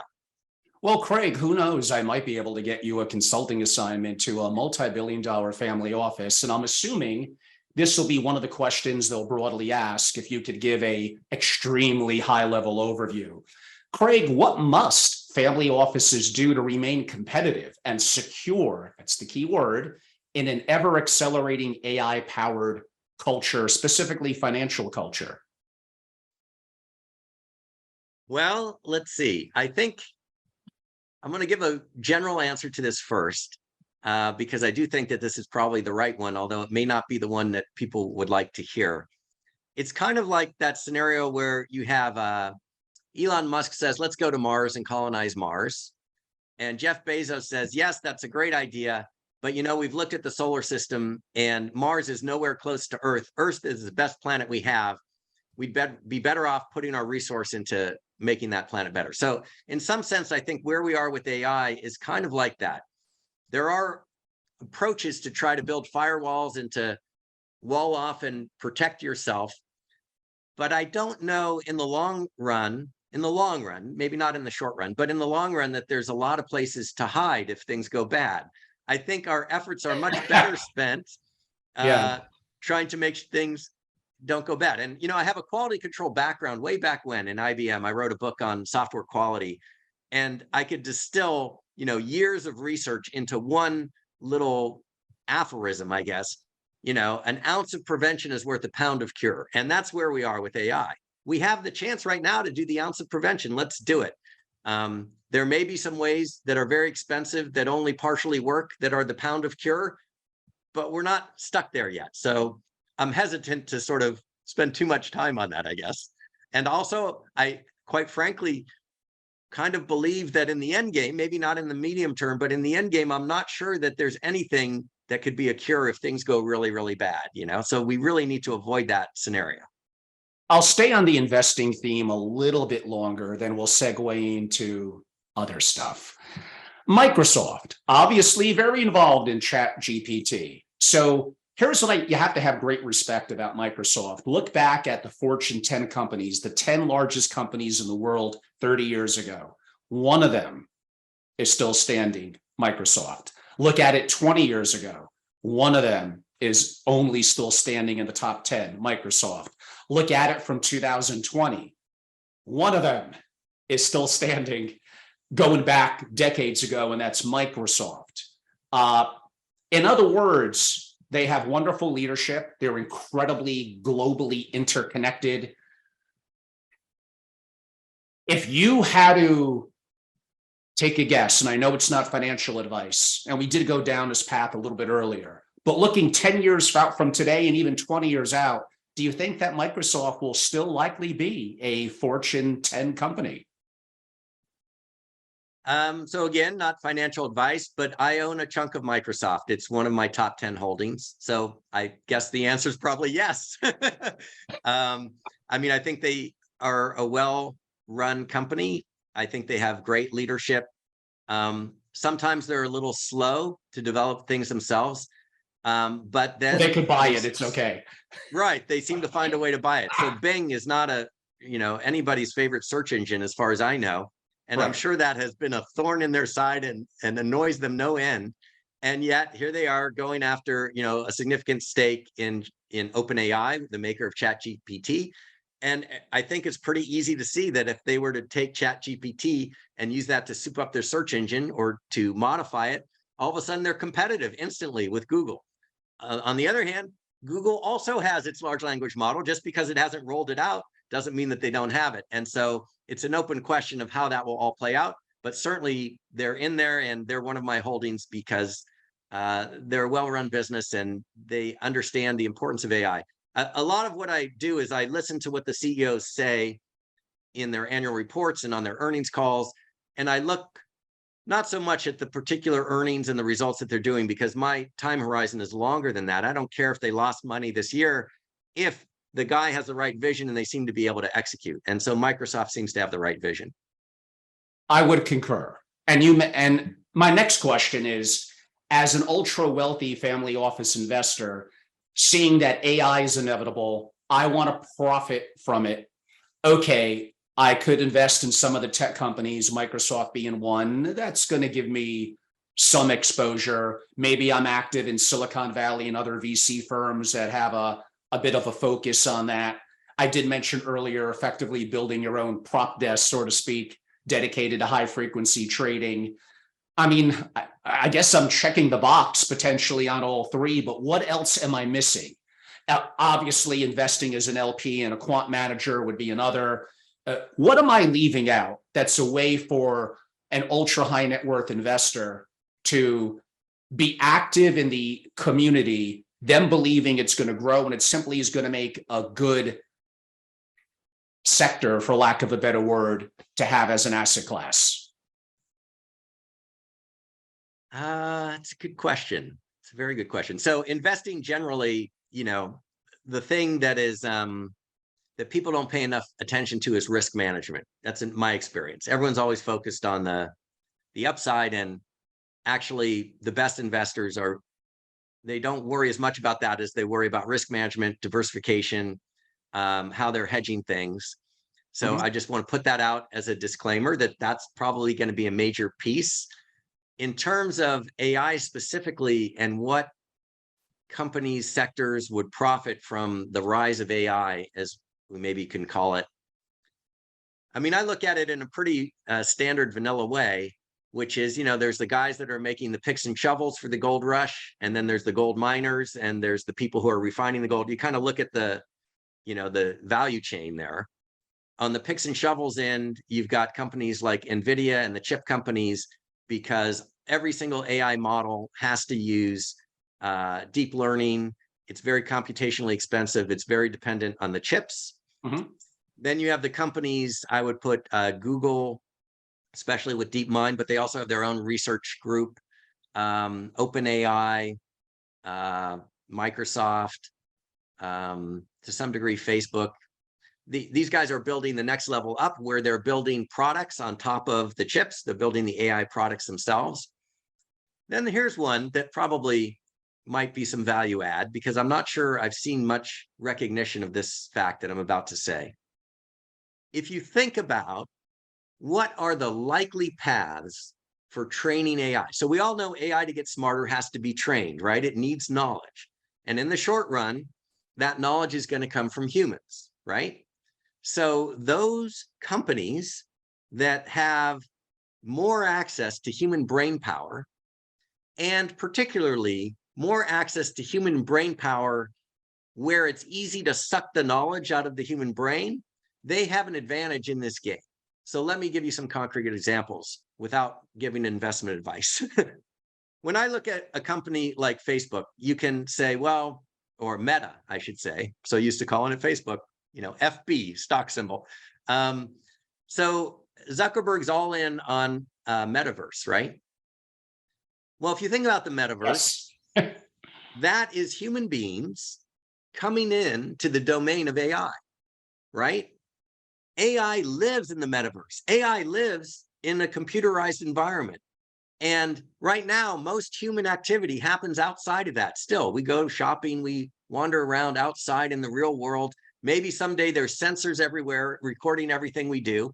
But right now, most of that data is lost. As we spend more and more of our time online in a metaverse, for example, that is the perfect place for AI to be watching and learning from every eye blink, every motion, every place you go in the virtual world. And you are just training and training and training that AI. So if he hasn't figured that out already, which I'm pretty sure he has, the metaverse is actually a way to jumpstart and to accelerate the learning of the AIs that are going to be there. And so that's a potential advantage. From collective intelligence, I know that in the short run, human brain still the source of training AI. Who has access to all those human brains? Of course, Facebook and Instagram and all those platforms are great ways to reach out. Amazon has a great reach into human brains. Apple has a great reach into human brains. Anybody that can sort of bring data from humans to be training the AI is going to have a leg up in this game in the sense that they have that scale. Where somebody who just has a better algorithm, that's going to be tough. And so that kind of goes back, and I'll just repeat myself a little bit here. And this is not unique to me. This would be widely accepted by almost every AI researcher. The current paradigm is there's three pillars for AI. It's data, it's compute power, and it's algorithms. So if you just think of the world that way from an investing point of view, you can ask yourself, who has the data now and who's likely to get more of it in the future? Who has either the computing power, AWS, Microsoft Azure, or who makes the chips, the type of chips that are needed for that computing power, NVIDIA, AMD, different ones. And then who has the algorithms? That would be who's the smart, that's DeepMind, who's got the best AI researchers to come up with the latest algorithms, probably OpenAI kind of in that category too. So you look at those three pillars and you say, who can play in each of these pillars? And if they seem best of breed there, then boom, they get an investment if you're willing to hold for a while. Wow, that was great insight, Craig. And by the way, you made my heart sing a little bit when you spoke about the metaverse, because my audience knows, come on, how can we do a podcast in today's world without me talking a little bit about broadly the world of Web3? Now, we'd like to believe, because what you mentioned is all centralized. My heart would be in that we'll have a truly decentralized economy and opportunity in AI, but I think the reality is that is a bit of a pipe dream. I'm not totally giving up on it. I would say, don't give up on that. Please don't give up on that, because I think, close. Yes, I think it will be a better world if that happens. And I also am with you on that one. And that is why, by the way, one, I'm nothing but impressed by, although there may be a little evilness to it, but what Zuckerberg did, Facebook into Meta, the metaverse. Yeah, it got crushed last year. Yes, that whole industry of crypto, lots of frauds, lots of bad apples, definitely shocking coming from me, a hardcore libertarian. Probably, unfortunately, does need some level of regulatory control, but that becomes a little bit of a fine line. So this is why you still, as a family office, you better be familiar with Web3, with the metaverse, with NFTs, yes, NFTs, and how this interplays into all of that. Are we a little early? Are there bad apples now? Yes, I made some mistakes in my own portfolio last year for sure, but longer term, and I don't mean 30 years, I mean shorter than that, you're going to want to be involved in this aspect of the community from a variety of perspectives. And one of them, maybe it's just 1 or 3% of your allocation. One of them is still going to be from an investment perspective. But we'll save more of a deeper dive into those subjects for a different time. I am extremely interested in economics and macro and geopolitical affairs. It's among the work I do in my disaster prep and other strategic planning on setting up various structures, onshore, offshore, for family offices around the world. I do have to ask that I'm pretty connected in the military communities globally. But it's a pretty obvious question, but how is AI currently used in warfare? Okay, so we mentioned Boston Dynamics earlier, building robots, right? So they're an example of a company that is building the capability that could be used by militaries. Basically, the standard sort of way of explaining this space is you have autonomous agents that, like, are, let's say, a drone. You have a drone that a human controls. You have some things that are just automatic, and you then have some things that are autonomous. Autonomous would be the highest level where the technology is actually making its decisions. So is the human flying the drone, picking the target and saying, okay, let's shoot that military target? Or are we turning the drone loose with its own AI in there, letting it pick the target, letting it make the decisions, and let it sort of do the destruction and killing people? To my knowledge, and I am not at the forefront of this, and I don't have any special connections to any Department of Defense or military contractors. To my knowledge, there's been a little bit of reticence to go that full way to autonomy, where you actually let the drone pick the target and destroy things on its own. The human is still a little bit in the loop, and I think that's a good thing, and I would very much encourage that to be the case for as long as possible. That said, I think it's probably inevitable that as AI gets more and more capable, simply because of competitive pressures and the fact that the other side's going to use it, people will start saying, look, we don't have time for the human reaction time is too slow. The human identification of the target is too slow. By the time the human flying the drone makes the target, the enemy's drone that's completely driven by the AI has already taken us out. So we have to go to that level too. And that is very scary to me because it's an escalation and it's violating what I think is our best hope for a good outcome at the end, which is to try to keep the human in the loop as long as possible. That's true for military applications, and it's also true for non-military applications where it's learning how to drive a car, or it's learning how to behave in an ethical way. So those are some thoughts. I'm not sure I'm answering your question directly, but that's what came to mind immediately. Yeah, no, that's very thoughtful. And yes, we're going to now get a little bit to Boston Dynamics, effectively robots, machine learning, AI, the impact on warfare, the impact on weaponry, on missiles. It's obvious. And actually, so much damage could be done without quote unquote nuclear. Look at what happened during the shutdowns during COVID.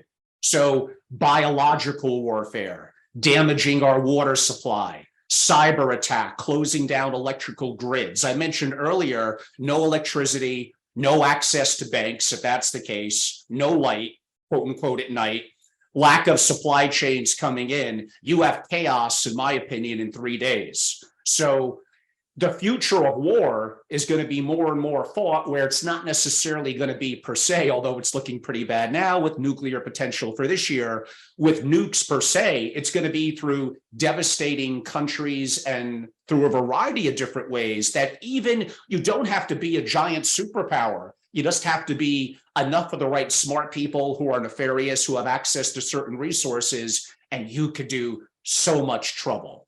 That is why I have grave concerns, because realistically, there's billions of people. There's a percentage that are really bad. And to think that nothing is ever going to go wrong with this, with technology and AI, is just foolish.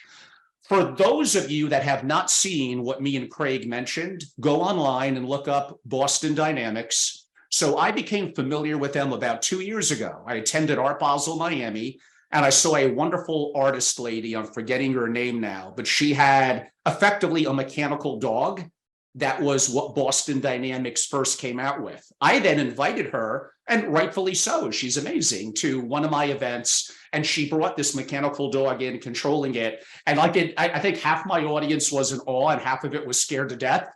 And now we're seeing they're moving on from quote unquote, everyone loves a dog, right? To a humanistic, almost a little bit like the skeleton from Terminator. If you look at that video, it shows the robot helping a factory worker, and it's a little scary. There also have been some videos that have come out that have shown more of the dog-like robot with effectively a gun system. So is that the future of police? Is that the future of a police state? Is that the future of the military? It is not going to go from here to go backwards. It's going to only advance. I think we have. I think those are all, all valid concerns, and it is truly amazing to watch some of those videos. Those humanoid robots dancing and doing backflips. I mean, they're more acrobatic than I am. And of course, they have the advantages of being impervious to radiation. And if they happen to step on a landmine, it's not a human life lost, and so forth. So there's a lot of forces that will be pushing the development even further, but it's quite amazing. And I saw robotics from way back in the 80s, when the very early attempts with the robotic arms and so forth. And we've come so far in making it more human-like now. Who is more advanced in AI, the US or China? Okay, that's a great question. So there's some great talks by a guy named Kai-Fu Lee, who has an innovation fund that invests in AI. He was trained in the US, and I think he now is mainly focused on Chinese companies. So he's given some interesting insight on this. So partly based on what he said and also my own observations, I would say that the US has the very best guys, male and female, best thinkers, best researchers in AI. The very, very top is in the US, but the ones that are just a little bit not as good, they trained with the best and then they went back. China has much more of them. So by numbers, China vastly outstrips the US in terms of AI researchers and people studying AI and entry-level folks that can do machine learning. Machine learning is almost a commodity skill now at the basic level. Maybe not developing the next, better algorithm that sort of revolutionizes everything. That might still be with the US, we have an edge. But in terms of doing the vast majority of stuff that's already being done with machine learning, China has the edge in terms of numbers. Yeah, that's pretty much what I've uncovered as well. Like you said, at the highest level, it may be people that are here within the US. A question: how many of those people were born in a different country? That's interesting. I don't know is the short answer. Anecdotally, I remember even when I was in grad school in the 80s, there was an active program of bringing the very best Chinese researchers over to Carnegie Mellon. And I was assigned by my advisor, or requested, to sort of shepherd this brilliant, he could think circles around me in terms of mathematics and everything else, a Chinese researcher who was visiting. His English wasn't quite as good, and so make him comfortable and bring him in. And I remember in that particular case, he was one of many that were coming. He did not want to go back to China. He wanted to stay in the US. And so there has been in the past this phenomena where people come to the US, they get trained, they like it here, they would prefer to stay. I don't know whether that has reversed or whether now there's incentives. Certainly Taiwan did a great job of having people come to the US, get trained, and then offering incentives for them to go back. That's how Taiwan Semiconductor got founded, was that way. That's so right. It's kind of a mix, but the best schools are still here for now. For now, and I would say that percentage of people born international is shockingly pretty high. It's about a third, which gets exactly to my point. Don't judge me by what you think is my political perception, because again, it varies depending on specific topics. If we're bringing in amazingly talented people to our universities and they're working here and they're talented, we should not want them to go back. We should be giving them extra incentives, even though that may hurt me a little bit as a taxpayer, but they're so talented and going to be so beneficial to our future, assuming they're not spies, that we want to make it more attractive to people like they used to in the 80s and 90s that would come here, are hardworking, incredibly talented, and want to stay. So that's kind of the big picture point that I was getting to. Related to what we're talking about, will China's Baidu's version of Chat GPT trump OpenAI's? I mean, it's an open question. It partly depends on how much resource is poured into that. Now, the Chinese government has made AI a priority, if not the priority. A lot of the world's leaders have kind of realized what, I hate to use a source like Putin on this, but Putin said, whoever controls AI controls the world, right? I mean, Yeah, there's growing recognition that there's a lot of power and advantage to be gained from AI. And so the Chinese government is actively subsidizing and investing. If it were to spend a lot more than the US, eventually that might play out where the best talent is going over there. And then you could have Baidu's version of ChatGPT be better. Is it better now? I don't know. And if it were, I'm not convinced that ChatGPT is the best large language model on the planet. In fact, I'm pretty sure that it's not. It's just the one that most of us are familiar with because it's been made available to us. But DeepMind and Google and other companies likely have as good, if not better, models. They've just been more cautious about them. Hard to say because governments are incredibly bureaucratic, but I'll ask, do you think either the US government or China or another nation state has more powerful internal AI capabilities than even what we're seeing with IBM Watson, Google DeepMind, and others that are more commercial? It is hard to know what's secret. In terms of what's publicly available, I would say the US still has the top AI programs and the top AI models and the top AI researchers.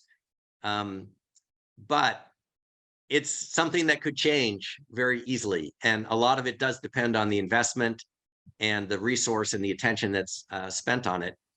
And things in this field, as we've talked about the hockey stick and the pace of technology, things can change very, very quickly. So a competitive advantage, I don't think lasts as long now as it might have 10 or 15 years ago. Let's go back to kind of the big picture societal question, and governments are obviously gravely concerned effectively of the future of work. We all know that AI and technology is coming. It's not going to roll back. You believe, like I, on AI, we're about to see a bit of a hockey stick. We originally thought, well, drivers, blue collar jobs, yes, of course they will be impacted. The robot that we saw from Boston Dynamics was basically doing factory work. White collar jobs, finance, accounting, and law, 100% are going to be impacted. And now we're seeing the impact on creative jobs, including artists, not quite yet athletes and dancers, but that's probably inevitable one day as well. So we're seeing so much being impacted. Within 2 years, I'll give a short window to initially work with. What do you think we'll see as an impact on the future of work 2 years from now? Well, let me start by sort of sharing how I think about it, I guess. So the way I think about it is what tasks that humans do are easier or harder for AI to do. That's kind of the way I would come to a conclusion on a question like this. And so I mentioned earlier, even though we're seeing Boston Dynamics, robots are doing all these things, certain things that we would think would be very, very easy, like the act of grasping. Turns out, even with all the advance in robotics, the act of grasping and not crushing and fine motor control, that turns out to be a heck of a problem. And we take it for granted, but over years we've evolved to be very good at it. And it's just going to take AI a little bit longer to do that.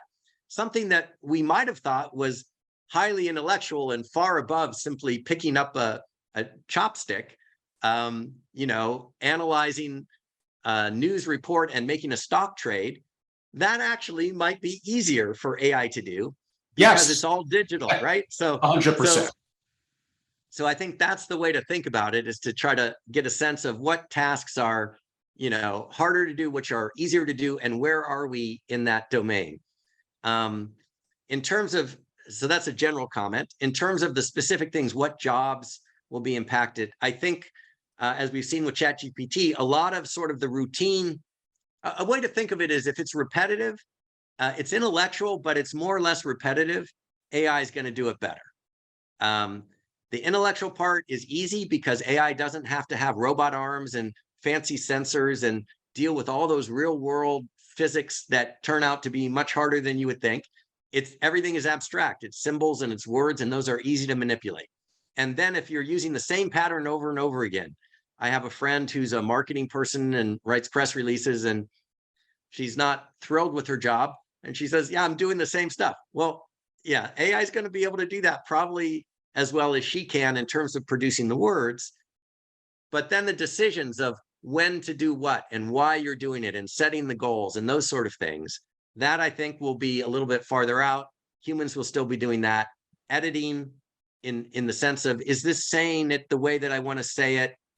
The sensitivity to how a human might react to it, that is still a little ways out. The mechanics of writing perfect English without any spelling mistakes and getting the essential facts, we're already there. I mean, I don't know if you folks are aware of this, but half the articles on Yahoo Finance and other places are written by machines already. Yes. There's companies that do that. We'll just plug into the stock feed and we'll generate an article.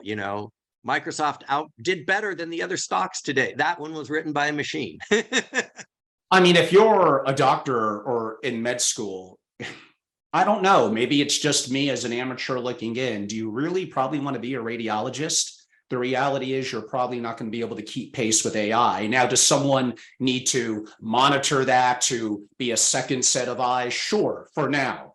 Inevitably, surgery, we're already seeing the impact, is going to be done through robotics and AI. We're going to see the impact of biotech going to another level, companies like CRISPR, once AI gets a little better. So now we're going to live longer. That's going to create more challenges potentially globally. I'm not sure if that's going to be the discussion for today, but looking 10 years out, not just white collar professions like legal and finance, but even doctors. I mean, it's so much is going to be impacted. Now, you could put a positive spin and say, we don't have enough people that want to help the elderly. Robotics with AI potential within 10 years may be able to be an amazing home companion. We may be able to have holograms of relatives that have passed, but we have a voice recording and could duplicate that. Education, we could have a visual 3D representation of, George Washington giving a speech. I'm not saying there's not some positives and things that could come from it. Like you said, a lot of it's going to come down to from value, character, ethics, governments, who's involved early, how we all play together as a society. It's complicated, which means the more complicated it is, in my opinion, just the more likelihood that there's something that could potentially go wrong. But on to the bigger picture question. In the past,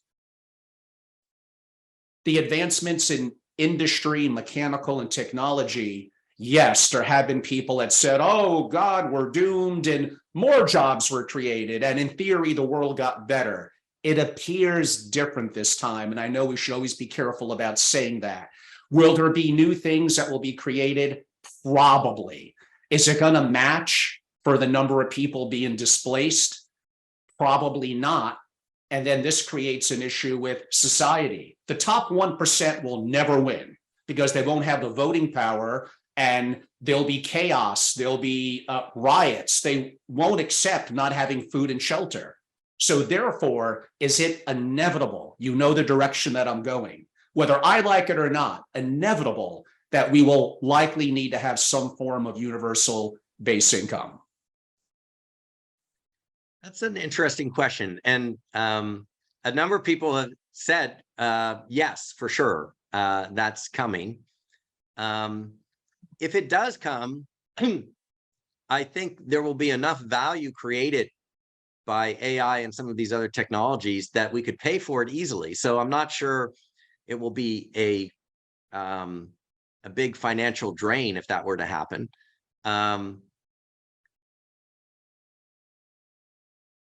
I don't know. It's hard for me to say. I guess if you did one of those, you must say yes or no, I'd probably say yes for the inevitability. But I think, with all these things, you mentioned a lot of changes that are happening, radiology and surgery and all the different places that AI can sort of contribute and even replace what humans are doing. I think in some sense, all of those changes are inevitable. The tricky part is knowing the timing of them. Because some things that seem like they would take a long time happen much faster. Some things that seem like, wow, we should be where a robot could pick up chopsticks reliably every time. I mean, that should have been 10 years ago. Come on. But no, I mean, still sometimes the chopstick is dropped or squeezed and it's not quite at the human level. So knowing the timing is a little bit tricky. But I think you can kind of reason. Let's take one concrete example. Let's take surgery and radiology, since you mentioned both of those. And I'm just reasoning from my intuition and my knowledge here without any specific knowledge of these fields. Radiology is more of an intellectual thing. You get an X-ray and it's pattern detection on the X-ray. So it makes sense that would be done by AI sooner than surgery. Surgery is fine motor control. We already know that AI struggles with fine motor control. So you might have, AI assisted surgery, but when it comes right down to it, I'm going to want the human surgeon who doesn't crush the chopstick to be cutting that very fine thing right up until the AI can do it way better. Or if it's a routine operation where I can, have the eye lasers on your eyes and it's done the same way every single time and it's all very precise. Okay, maybe the machine can do it that way. But if it's a new one where you don't know what you're going to get and I've talked to some surgeons, they think they know what they're going to find, but they're not 100% sure when they go in there. Sometimes there's something that is a little different and they have to react on the fly and it's not cookie cutter. You probably want the human surgeon there for a little bit longer. The AI radiologist, we're already at the point where AI is better than 80% of radiologists. No offense to anyone who's a radiologist there. That's all true. And what you're saying about the surgeons is completely true for now and likely in the relatively foreseeable future. But I will absolutely not put money on that 10 years from now. And that's not that far off. Probably closer to 5 to 7. But it's just a matter of time. Not that it'll be there in the end game. It's the question of what comes first and what comes second is all I'm saying. Yep. Oh, Craig, I am going to ask you, as I think I got about 10 more really important questions left. Could you give me about another 25 to 30 minutes? What are we doing? Okay, let's go. Let's roll. Yes. This is fun. Okay. One little comment. I know it's going to be a little self-serving, but again, I do have to run a business. Being a consultant and being the founder of FamilyOffice Association, these are issues that I'm deeply concerned about. What I have is I've been doing this for a long time. Am I specifically that intelligent? Not really, but I am very curious and I'm very connected. And I do know literally the wealthiest and the smartest people in the world, and kind of connecting the dots and putting things together, hopefully is something I'm at least halfway good at. So what I'm trying to say is if you're not a member, an active member of FamilyOffice Association, go on our website and learn more. Have an opportunity to engage with us as a member. Again, I do specific consulting assignments, and it's an opportunity to be more familiar with what we do to give you an edge. And how much is that edge going to be worth it? I can't really answer that for you. For some, it may be worth practically nothing. For some, it could be worth hundreds of millions of dollars a year. So that's going to be your own perspective. We give a fair amount away for free. Enjoy it. And reach out to me. I think I'm a friendly guy and I'm happy to talk to you within reason and be of some sort of assistance. But again, basically join and use me. I know a lot of amazing people. I've seen a lot of things, and I think I could help you connect the dots on many different things. Craig, I am going to have to ask you, related to my last question about work. I mean, come on, I'm the founder of FamilyOffice Association. If I'm an executive for a multi-billion-dollar family, I may be an overriding CEO. I may be a CIO on investments, a CFO on finances, a COO on more office management. I may work with the family on concierge services. Not really right now, but again, that question of 2 years, and 10 years, I don't know if I'm in my mid 40s and I'm in the family office industry, just like anyone else, I need to look out to the future. What can I do to enhance my services to the family? How can I become more valuable where I'm irreplaceable? And how can I enhance my skill set? Too many family office executives are, in my opinion, subpar, resting on their laurels and the fact that they're trustworthy, which is very important to the family, but they're not necessarily optimal. And now it's going to get harder and harder. So if I mention those fields, leadership, investing, operational, finances, and probably the one that's the hardest to replace, kind of concierge level services to the family, what should effectively a white collar executive that is interested in the family office community or already working in it, what could they do to effectively enhance their job security in the future? Well, I think leadership will always be in demand. I think if AI start leading things, then that's probably a problem for humans. So I think that for sure, the concierge service, the networking with other people, I think all those things are things that I don't see AI sort of making much of a dent in anytime soon. Where AI will have more of an impact is more on the analytical side. So things that maybe a traditional analyst would do, where they bury themselves in a room and they read all the research reports and they try to extract out things, especially if what they're looking at is like earnings and they're doing calculations and things that are relatively repetitive. I think all of that could be done more quickly and more efficiently, probably by artificial intelligence, at least as a first pass. And then maybe you have a senior analyst overseeing that. Operational issues still probably have a lot of human elements. Anything that can be done machine to machine, AI is naturally going to probably fit in there first. People to people, where people want to relate to another person, I think that's job security for quite a while. Good points. I think we could probably do a separate 1 hour discussion, and I could even bring in other experts and even impart more on my opinion on that. I do have strong opinions. They're a little controversial. I basically think as a family office executive looking, not yet, looking probably 5 to definitely 10 years out, there are lots of problems. And where are you at a point in your career where that's going to put you in a tough spot, perhaps in your 30s, 40s, or 50s? And I believe I could help. But these are all things that we could have future discussions about. So we do know the family office world is changing. Surgery, legal, accounting. We mentioned hedge fund managers and the rise of quants and computers. We didn't talk too much in the finance industry about, I guess you could say, financial advisors, even asset managers. Any specific opinions or recommendations for them about how AI is going to change things? I think it's already changing things quite a bit there. So there's the rise of robo-advisors, I'm sure you're familiar with. Of course. To the degree that a financial advisor is doing very standard things like just diversification, you should have a, not to be tax loss harvesting, et cetera. They're not doing as good of a job as a great AI program could. Let's be honest. Could do.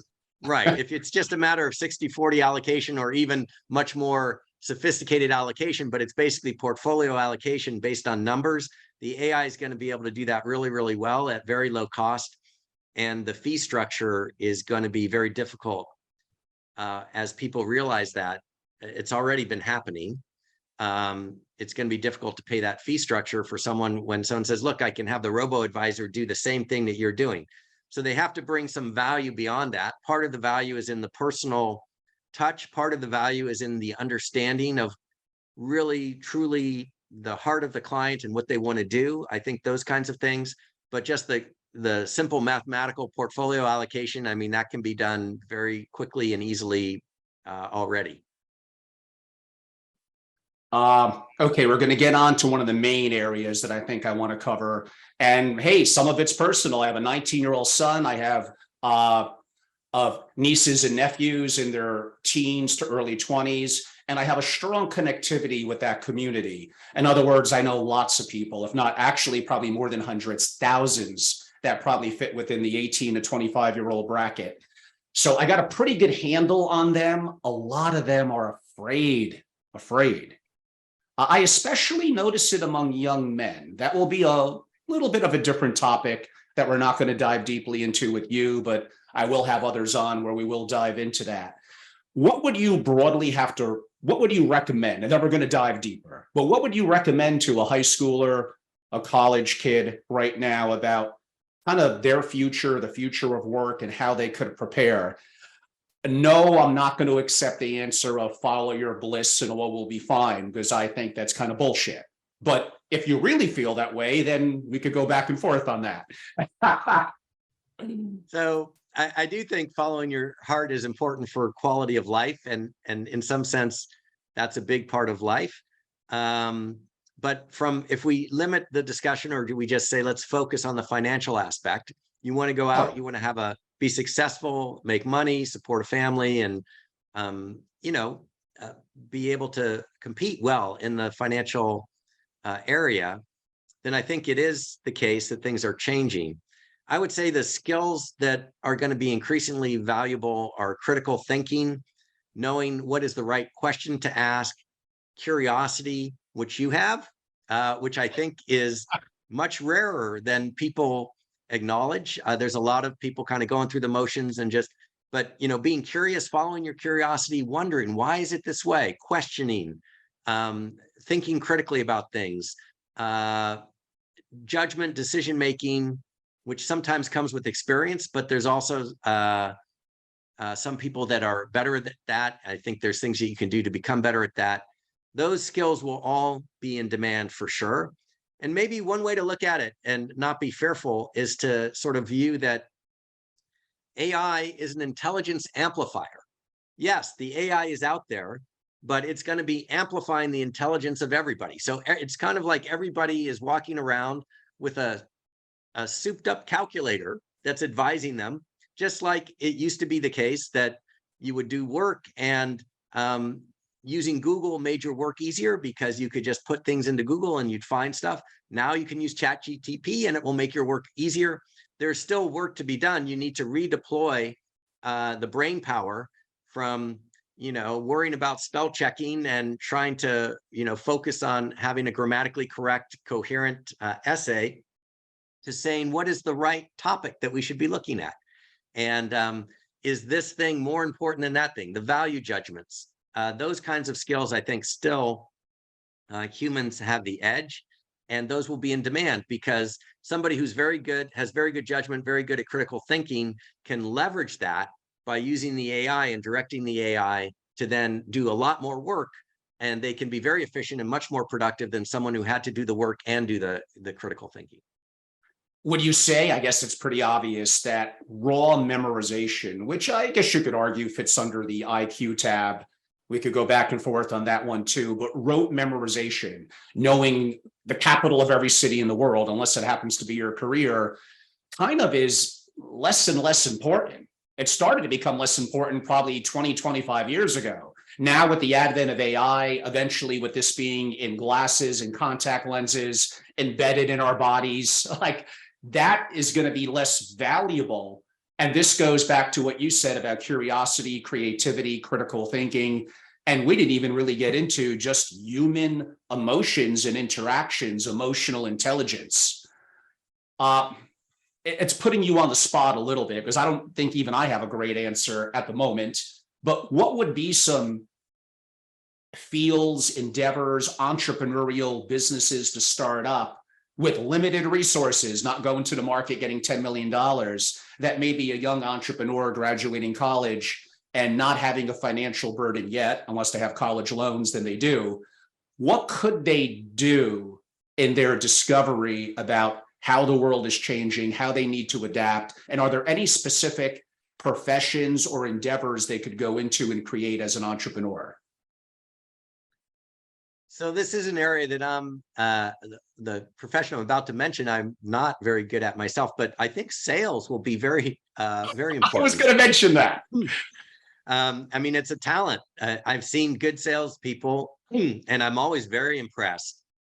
The ability to form a rapport and to understand where the client is coming from and to make everybody feel good about a deal that's mutually beneficial. Those things are difficult, I think, for an AI to do. So I could imagine that just as we have, so here's an analogy.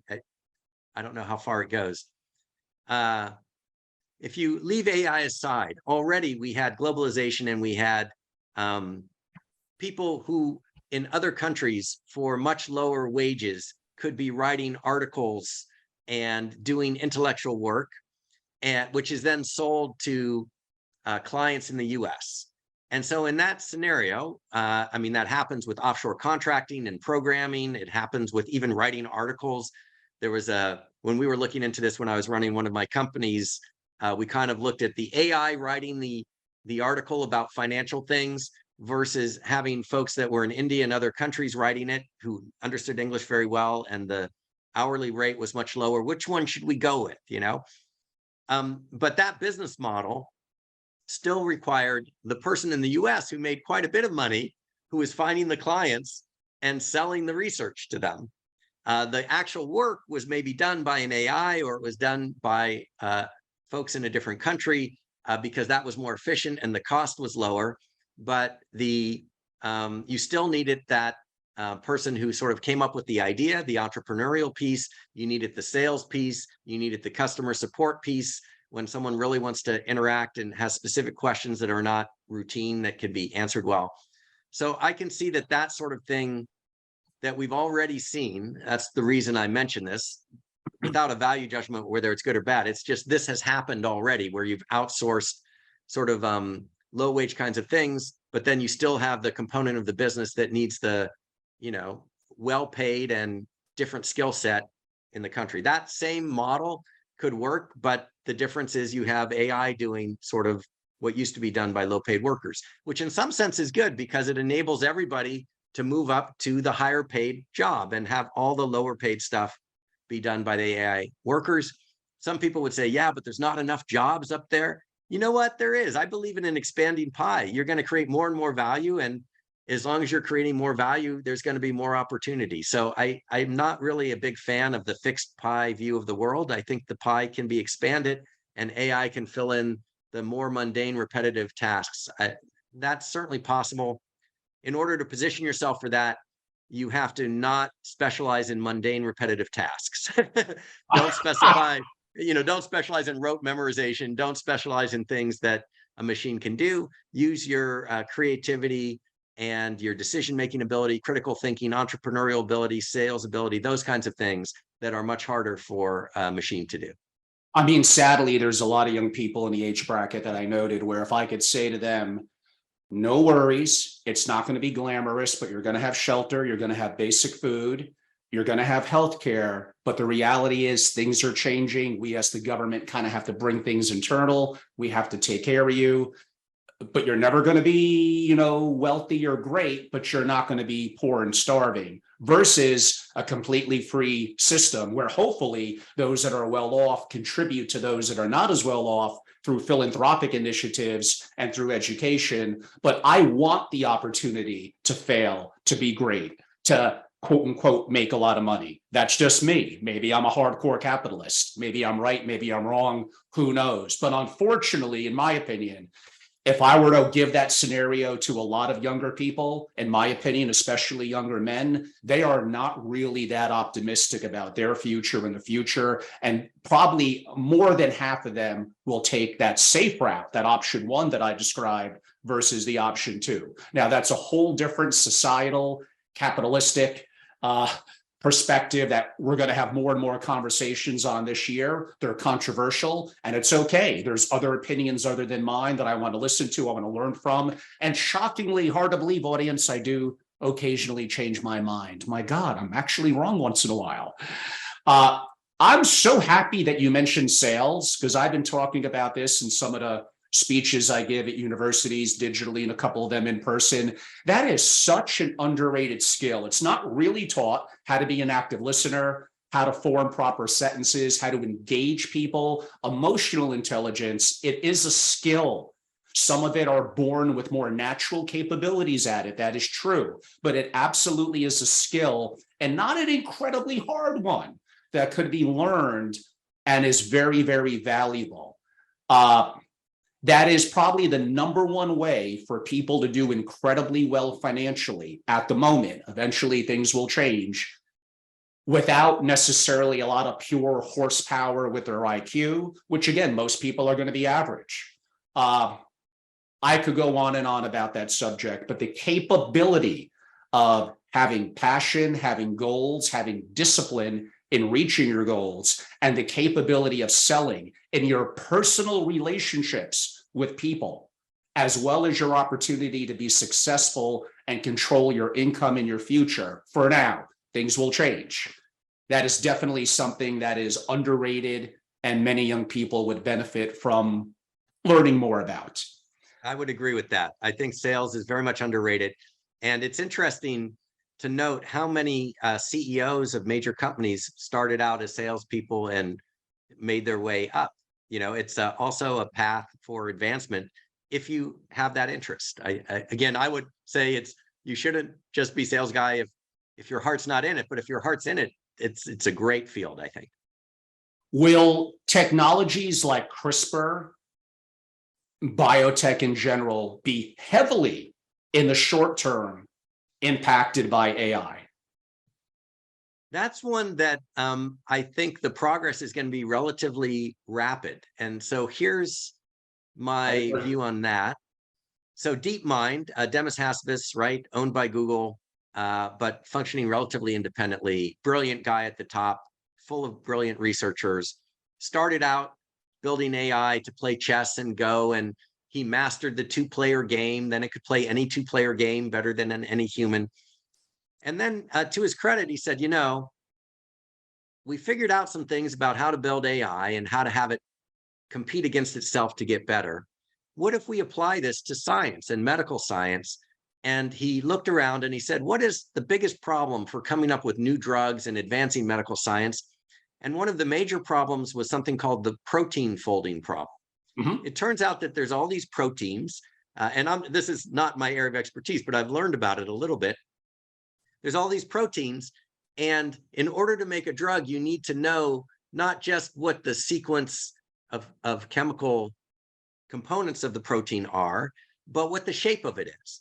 And it used to take, you know, advanced PhD students, you know, their entire doctoral career, 4 to 6 years, and they would figure out the shape of one protein at the end of that. And so progress was sort of slowly moving along 6 years at a time. And he said, what if we could use these AI techniques that we've developed? And instead of and the reason it took so long was you had to do experiments in the lab and be very careful, and one little contamination and you had to redo the experiment. And so it was very laborious. What if we could simulate that? Instead of actually having to do the experiments, we simulate what it would be like. And then the AI simulates it really, really quickly. Well, this guy was able to take a process that was taking 4 to 6 years for one protein. And in 18 months, by the time they were done, they had found the shape of every protein known to humans, every protein. And these proteins are useful for making drugs. Once you know the shape of the protein, now all of a sudden you can come up with new medicines. So he just did with AI in 18 months, a tremendous leap forward for the medical sciences. And that was in one area of medical science related. So you mentioned CRISPR. Mm-hmm. In that area where there is a mathematical aspect to it, a sequence of genes, and you're doing gene editing, or a sequence of chemicals and molecules, and you're trying to figure out the structure, there's math around that. AI is very good at manipulating patterns. And so for that type of work, it's possible to make great strides forward. Similarly, in medicine right now, there's a lot of silos, right? Some hospital does this, and yes, they publish a research paper every now and then, but they don't necessarily aren't able to absorb all that research from all of the different medical universities and put it together and see if there's patterns across the research. And AI is great at doing that. I mean, just load it all in and it looks for the common patterns and it says, have you thought about this? Because so-and-so said this and so-and-so said that, and they seem to be saying the same thing. And somebody said, oh, wow, you know, that used to take 10 years. These guys would have to randomly bump into each other at a conference or something, and you might get that happy synergy. But now the machine can sort of analyze all that data and find those patterns. So Yeah, I'm very optimistic that you and I and the audience will all most likely live longer as a result of advances in medical science that are in large part due to AI. I can't go a multi-hour podcast and not ask one or two questions directly, indirectly related to crypto and Bitcoin, but we did touch on Web3 a little bit before. Uh, but I have gotten some of my maximalist and friends in the Bitcoin community like, hey, you have an expert on AI, and I know this may not be your core focus, but do you have an opinion about if something like factoring algorithms, I know I'm getting a little nerdy to the audience, we'll move on it pretty quick, I promise. If factoring algorithms in theory could crack Bitcoin, effectively the keys. So again, not my main area of expertise. I know enough to be dangerous. Modern cryptography, RSA cryptography, for example, is based on the fact that it's very difficult to factor prime numbers. So if you take two prime numbers and you multiply them together, the only way to get that number, that result, is to, if you factor it, is to know what those two prime numbers are. And it's very difficult mathematically to break that code based on prime numbers. And that's the basis of securing your bank transactions and everything else that we use when we use cryptography or RSA security or other forms of security. It's based on the fact that this mathematical weirdness that multiplying primes, it's hard, very difficult to figure out what those primes are. And that enables you to make codes that are hard to break. A computer could brute force it. It could try every possible number to see, is this the right number? No, let's try another one. Is this the right one? And, you know, it's doing millions or billions of numbers per second. So kind of like trying all possibilities on combination lock. There are so many possibilities with this cryptography based on prime numbers that they say, yeah, the computer could break it, but it would take, 10,000 years or something. So we feel that's good enough. And then some. And then some. But if someone were to come up with a new way of computing that could somehow solve that prime factoring problem much more quickly, well, quantum. Then quantum. And you're reading my mind. The only one that I'm aware of that theoretically can do that is quantum computing, because it can do many calculations in parallel. So it's like trying all the combinations on the lock all at once instead of having to do them one at a time. That could allow something that they thought would take 10,000 years to be broken in 10 minutes or something like that. And now all of a sudden we have a problem. The research that I've done, which is admittedly limited on quantum computing, is we're 5 to 10 years out before that is a real problem. And people say when that becomes a real problem, by then the security algorithms will have been changed and updated to account for it. And so I don't think there's any reason to be panicked that my Bitcoin is going to be hacked. But it is something to watch to see what is the evolution of quantum computing, and has the Bitcoin and the crypto community kept up with improving the security. Right now, I think it's okay, but theoretically in the future, that is something to watch. Any specific opinion, quasi-related question on Shor's algorithm? So Shor's algorithm, I don't know a lot about, other than it's related to factoring prime numbers. And so if somebody were to come up, I think it's a little bit of a long shot. If somebody were to come up with a new type of algorithm that's different than that, that was much more efficient, then that potentially could be a risk. That's a very specialized field. So I'm sure there's some mathematicians working on it, but as far as I know, nobody's come up with better algorithms really that are much more efficient than that. So I think it's really where we are right now. It's a matter of the computing power itself. But really, at a high level, there's two pieces. Either you get a super fast computer like quantum that uses your existing algorithm, and that's how you break it, or you have your same computer that goes a little bit slower, but you found out a smarter algorithm where it can just break it faster using this algorithm, and that's a way to break it. So Shor's algorithm would be in that second category. That's the current algorithm that we know, but currently it takes too long with the amount of computing power that we have for you to be worried about your Bitcoin. Craig, do you really believe that there's one person who's Satoshi, or likely it's a group of incredibly talented people? Arguably, we could go a little back and forth here on former government quote unquote agencies that may have had a little bit of a hand, SHA 256 in the mid 90s, etc. I know I'm putting you into a little bit of the conspiracy bucket, for lack of a better word, but I think generally when I talk to people like you, they really don't believe it was just one person. This is something I haven't spent a lot of time thinking about. I guess on questions like this, I try to say, well, what is the ramifications if it was one person versus a group? Is there a big difference? So maybe, I guess there's some conspiracy angles if it was a group of people. I don't know. I've read some of the popular stories that you've probably seen, and maybe your audience knows better than I, where somebody claims that I was the Satoshi, and then they track it down, and it turns out that no, that wasn't true. So I don't have a strong opinion on that. Do you think it matters one way or the other? Like if it was a group rather than one, what are the implications there? It's a complicated answer. No one has broke yet. The original block has never been moved. We could go into a whole bunch of opinions on how Finney and others. Maybe we'll save that for a Bitcoin roundtable. I kind of promised my audience I wouldn't go too crazy on the Web3 and Bitcoin front, but I did have some of my members that wanted me to do a little bit of a dive, given that I was having you on. I think my last question, then we'll go to a close, and it's not without some controversy. I try to be a creative and different thinker. I probably push the boundaries a little bit, and I don't mean to offend anyone, but I just want to be realistic to what I think when I hear about all that's going on in the metaverse, in the virtual world, in AI, in the challenges we're having with especially the younger crowd with interpersonal dynamics, communication, and getting together. The reality, and this was a little bit of a feature in the movie AI, if you remember, with Judd's character.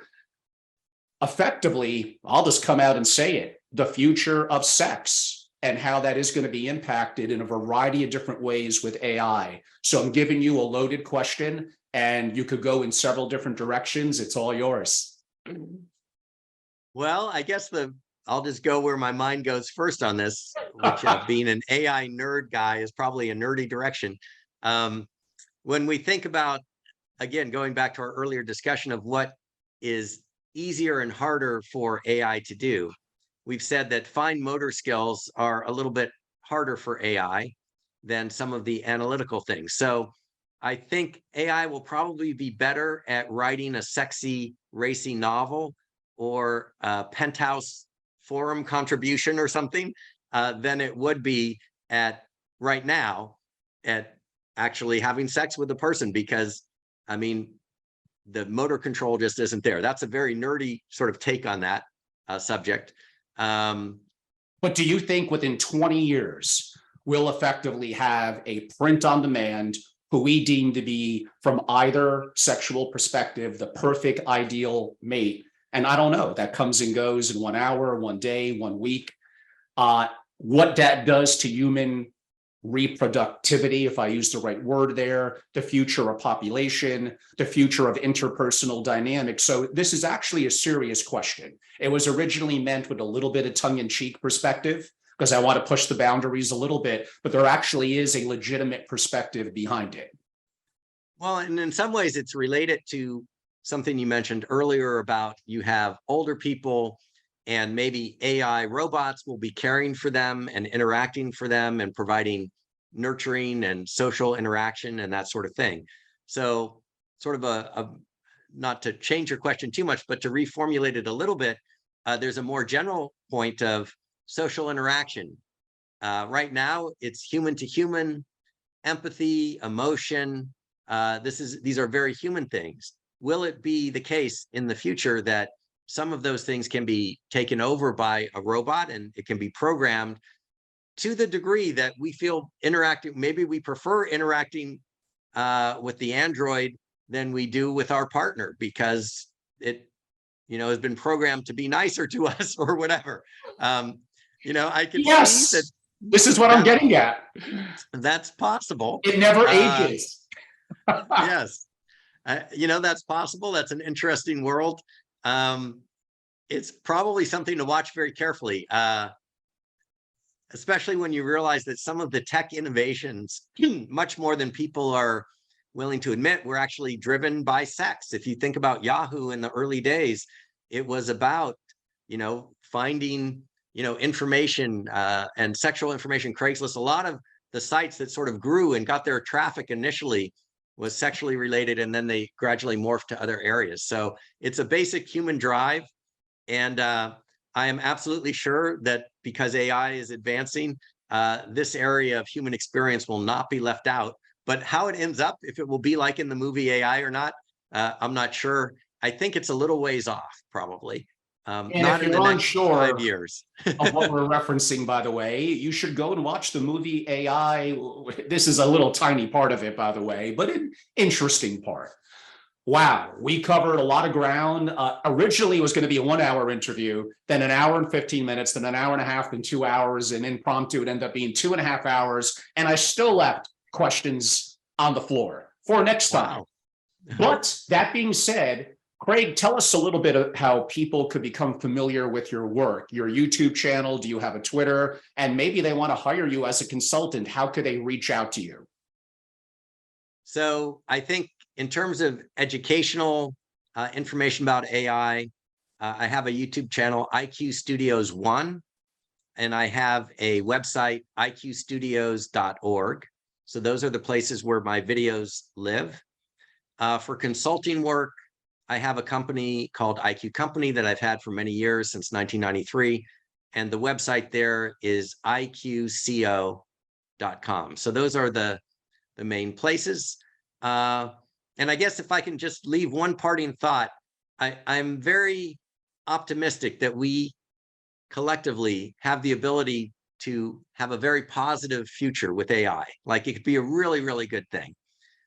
So I would just encourage everybody to become as educated about the topic as they can, because I think what we do in the next 5-10 years is going to have an outsized impact on what the future is for everybody. And I do think that how we behave online and the way that we live our lives more than ever before in the past is important, not just because it's great to live life in a positive way, but because we are role modeling for these AIs of the future. And that's something that I think is not quite appreciated as much as it will be 5 years from now. And although you did give several websites or a YouTube platform, for those that want to just directly email you, would you mind giving out your email address? Sure. You can do IQ info. So IQ and then info at iqco.com. So IQCO, IQ Company is the domain name, and then just IQ info. And are you active on Twitter? I am going to be more active. I have a Twitter account, but I have a marketing person who's telling me I need to start tweeting more. So stay tuned on that. I will start tweeting, and you'll be one of the first people I follow and follow send you, my and info I want to. to learn so much more. On that note, I'll give a very brief close. This has been long enough, and I appreciate all of you for either watching or viewing in, our live audience, and those that will either watch this on YouTube or hear it on, iHeart, Apple, Spotify. I'm Angelo Robles. I'm the host of the Angelo Robles podcast. I'm the founder at FamilyOffice Association, a global membership organization dedicated to among the world's wealthiest and most successful families. Like, wow, this has been a really deep dive interview. Yes, I know I've been a little bit more quiet lately. I hope to be more active, but it's more about quality than quantity. I know many of you haven't seen me in a while, and yeah, I do occasionally wear suits and ties and really enjoying it. And I hope to be more active with you both digitally in all my platforms, from Instagram to LinkedIn to Twitter, and obviously YouTube, where many of you are actively are watching this now. And you could feel free to reach out to me anytime. I'm a student. I'm far from a master. I want to learn. And I'm very interested in economics, macro investing, family offices, geopolitics, military, AI, technology. Again, I'm about as far away from an expert, well, maybe on family offices. But for me, it's that perspective of being curious, asking questions. To me, that's very, very important. So I do take pride in the work that I put in, to the depth of my questions, the length of our interviews. I hope we're not your everyday family office organization. We're not the biggest, by far and away, not the most profitable, but hopefully, especially if you work with me one-on-one, probably the deepest thinking. So we hope to be active with many of you for a long time to come. But if not, enjoy the free material that I give away on things like YouTube and others. And again, I hope to learn from all of you as well. You could follow me at FamilyOffice on Twitter, effectively on FamilyOffice, at FamilyOffice on YouTube. But either way, put my name in, you'll find me. Subscribe, it's free, you get benefits from it. And our core website is FamilyOfficeAssociation.com, still works, but we transitioned a bit more to FamilyOfficeAssociation.us. Don't be misled by that. I am more active than ever internationally, travel internationally, and really look at as being really a global citizen relative to the work, especially I do on disaster prep for billionaires, or those that want to be, which is everyone, right? Well, as I said earlier, not necessarily everyone, but that's okay. There's room for all sorts of people. So we are very, very busy. We're very active this year. Engage with us, be a part of it. I thank you all for your time. Craig, you've been a great guest. I appreciate it. The live audience, thank you so much. I appreciate it. And those that watch or listen, I greatly appreciate it. Go and subscribe to our platform so you don't miss out on any of our content. Thank you so much. And Craig, again, thank you for being a great guest today. Thanks for having me. It's been a lot of fun. Thank you, Angelo. My pleasure.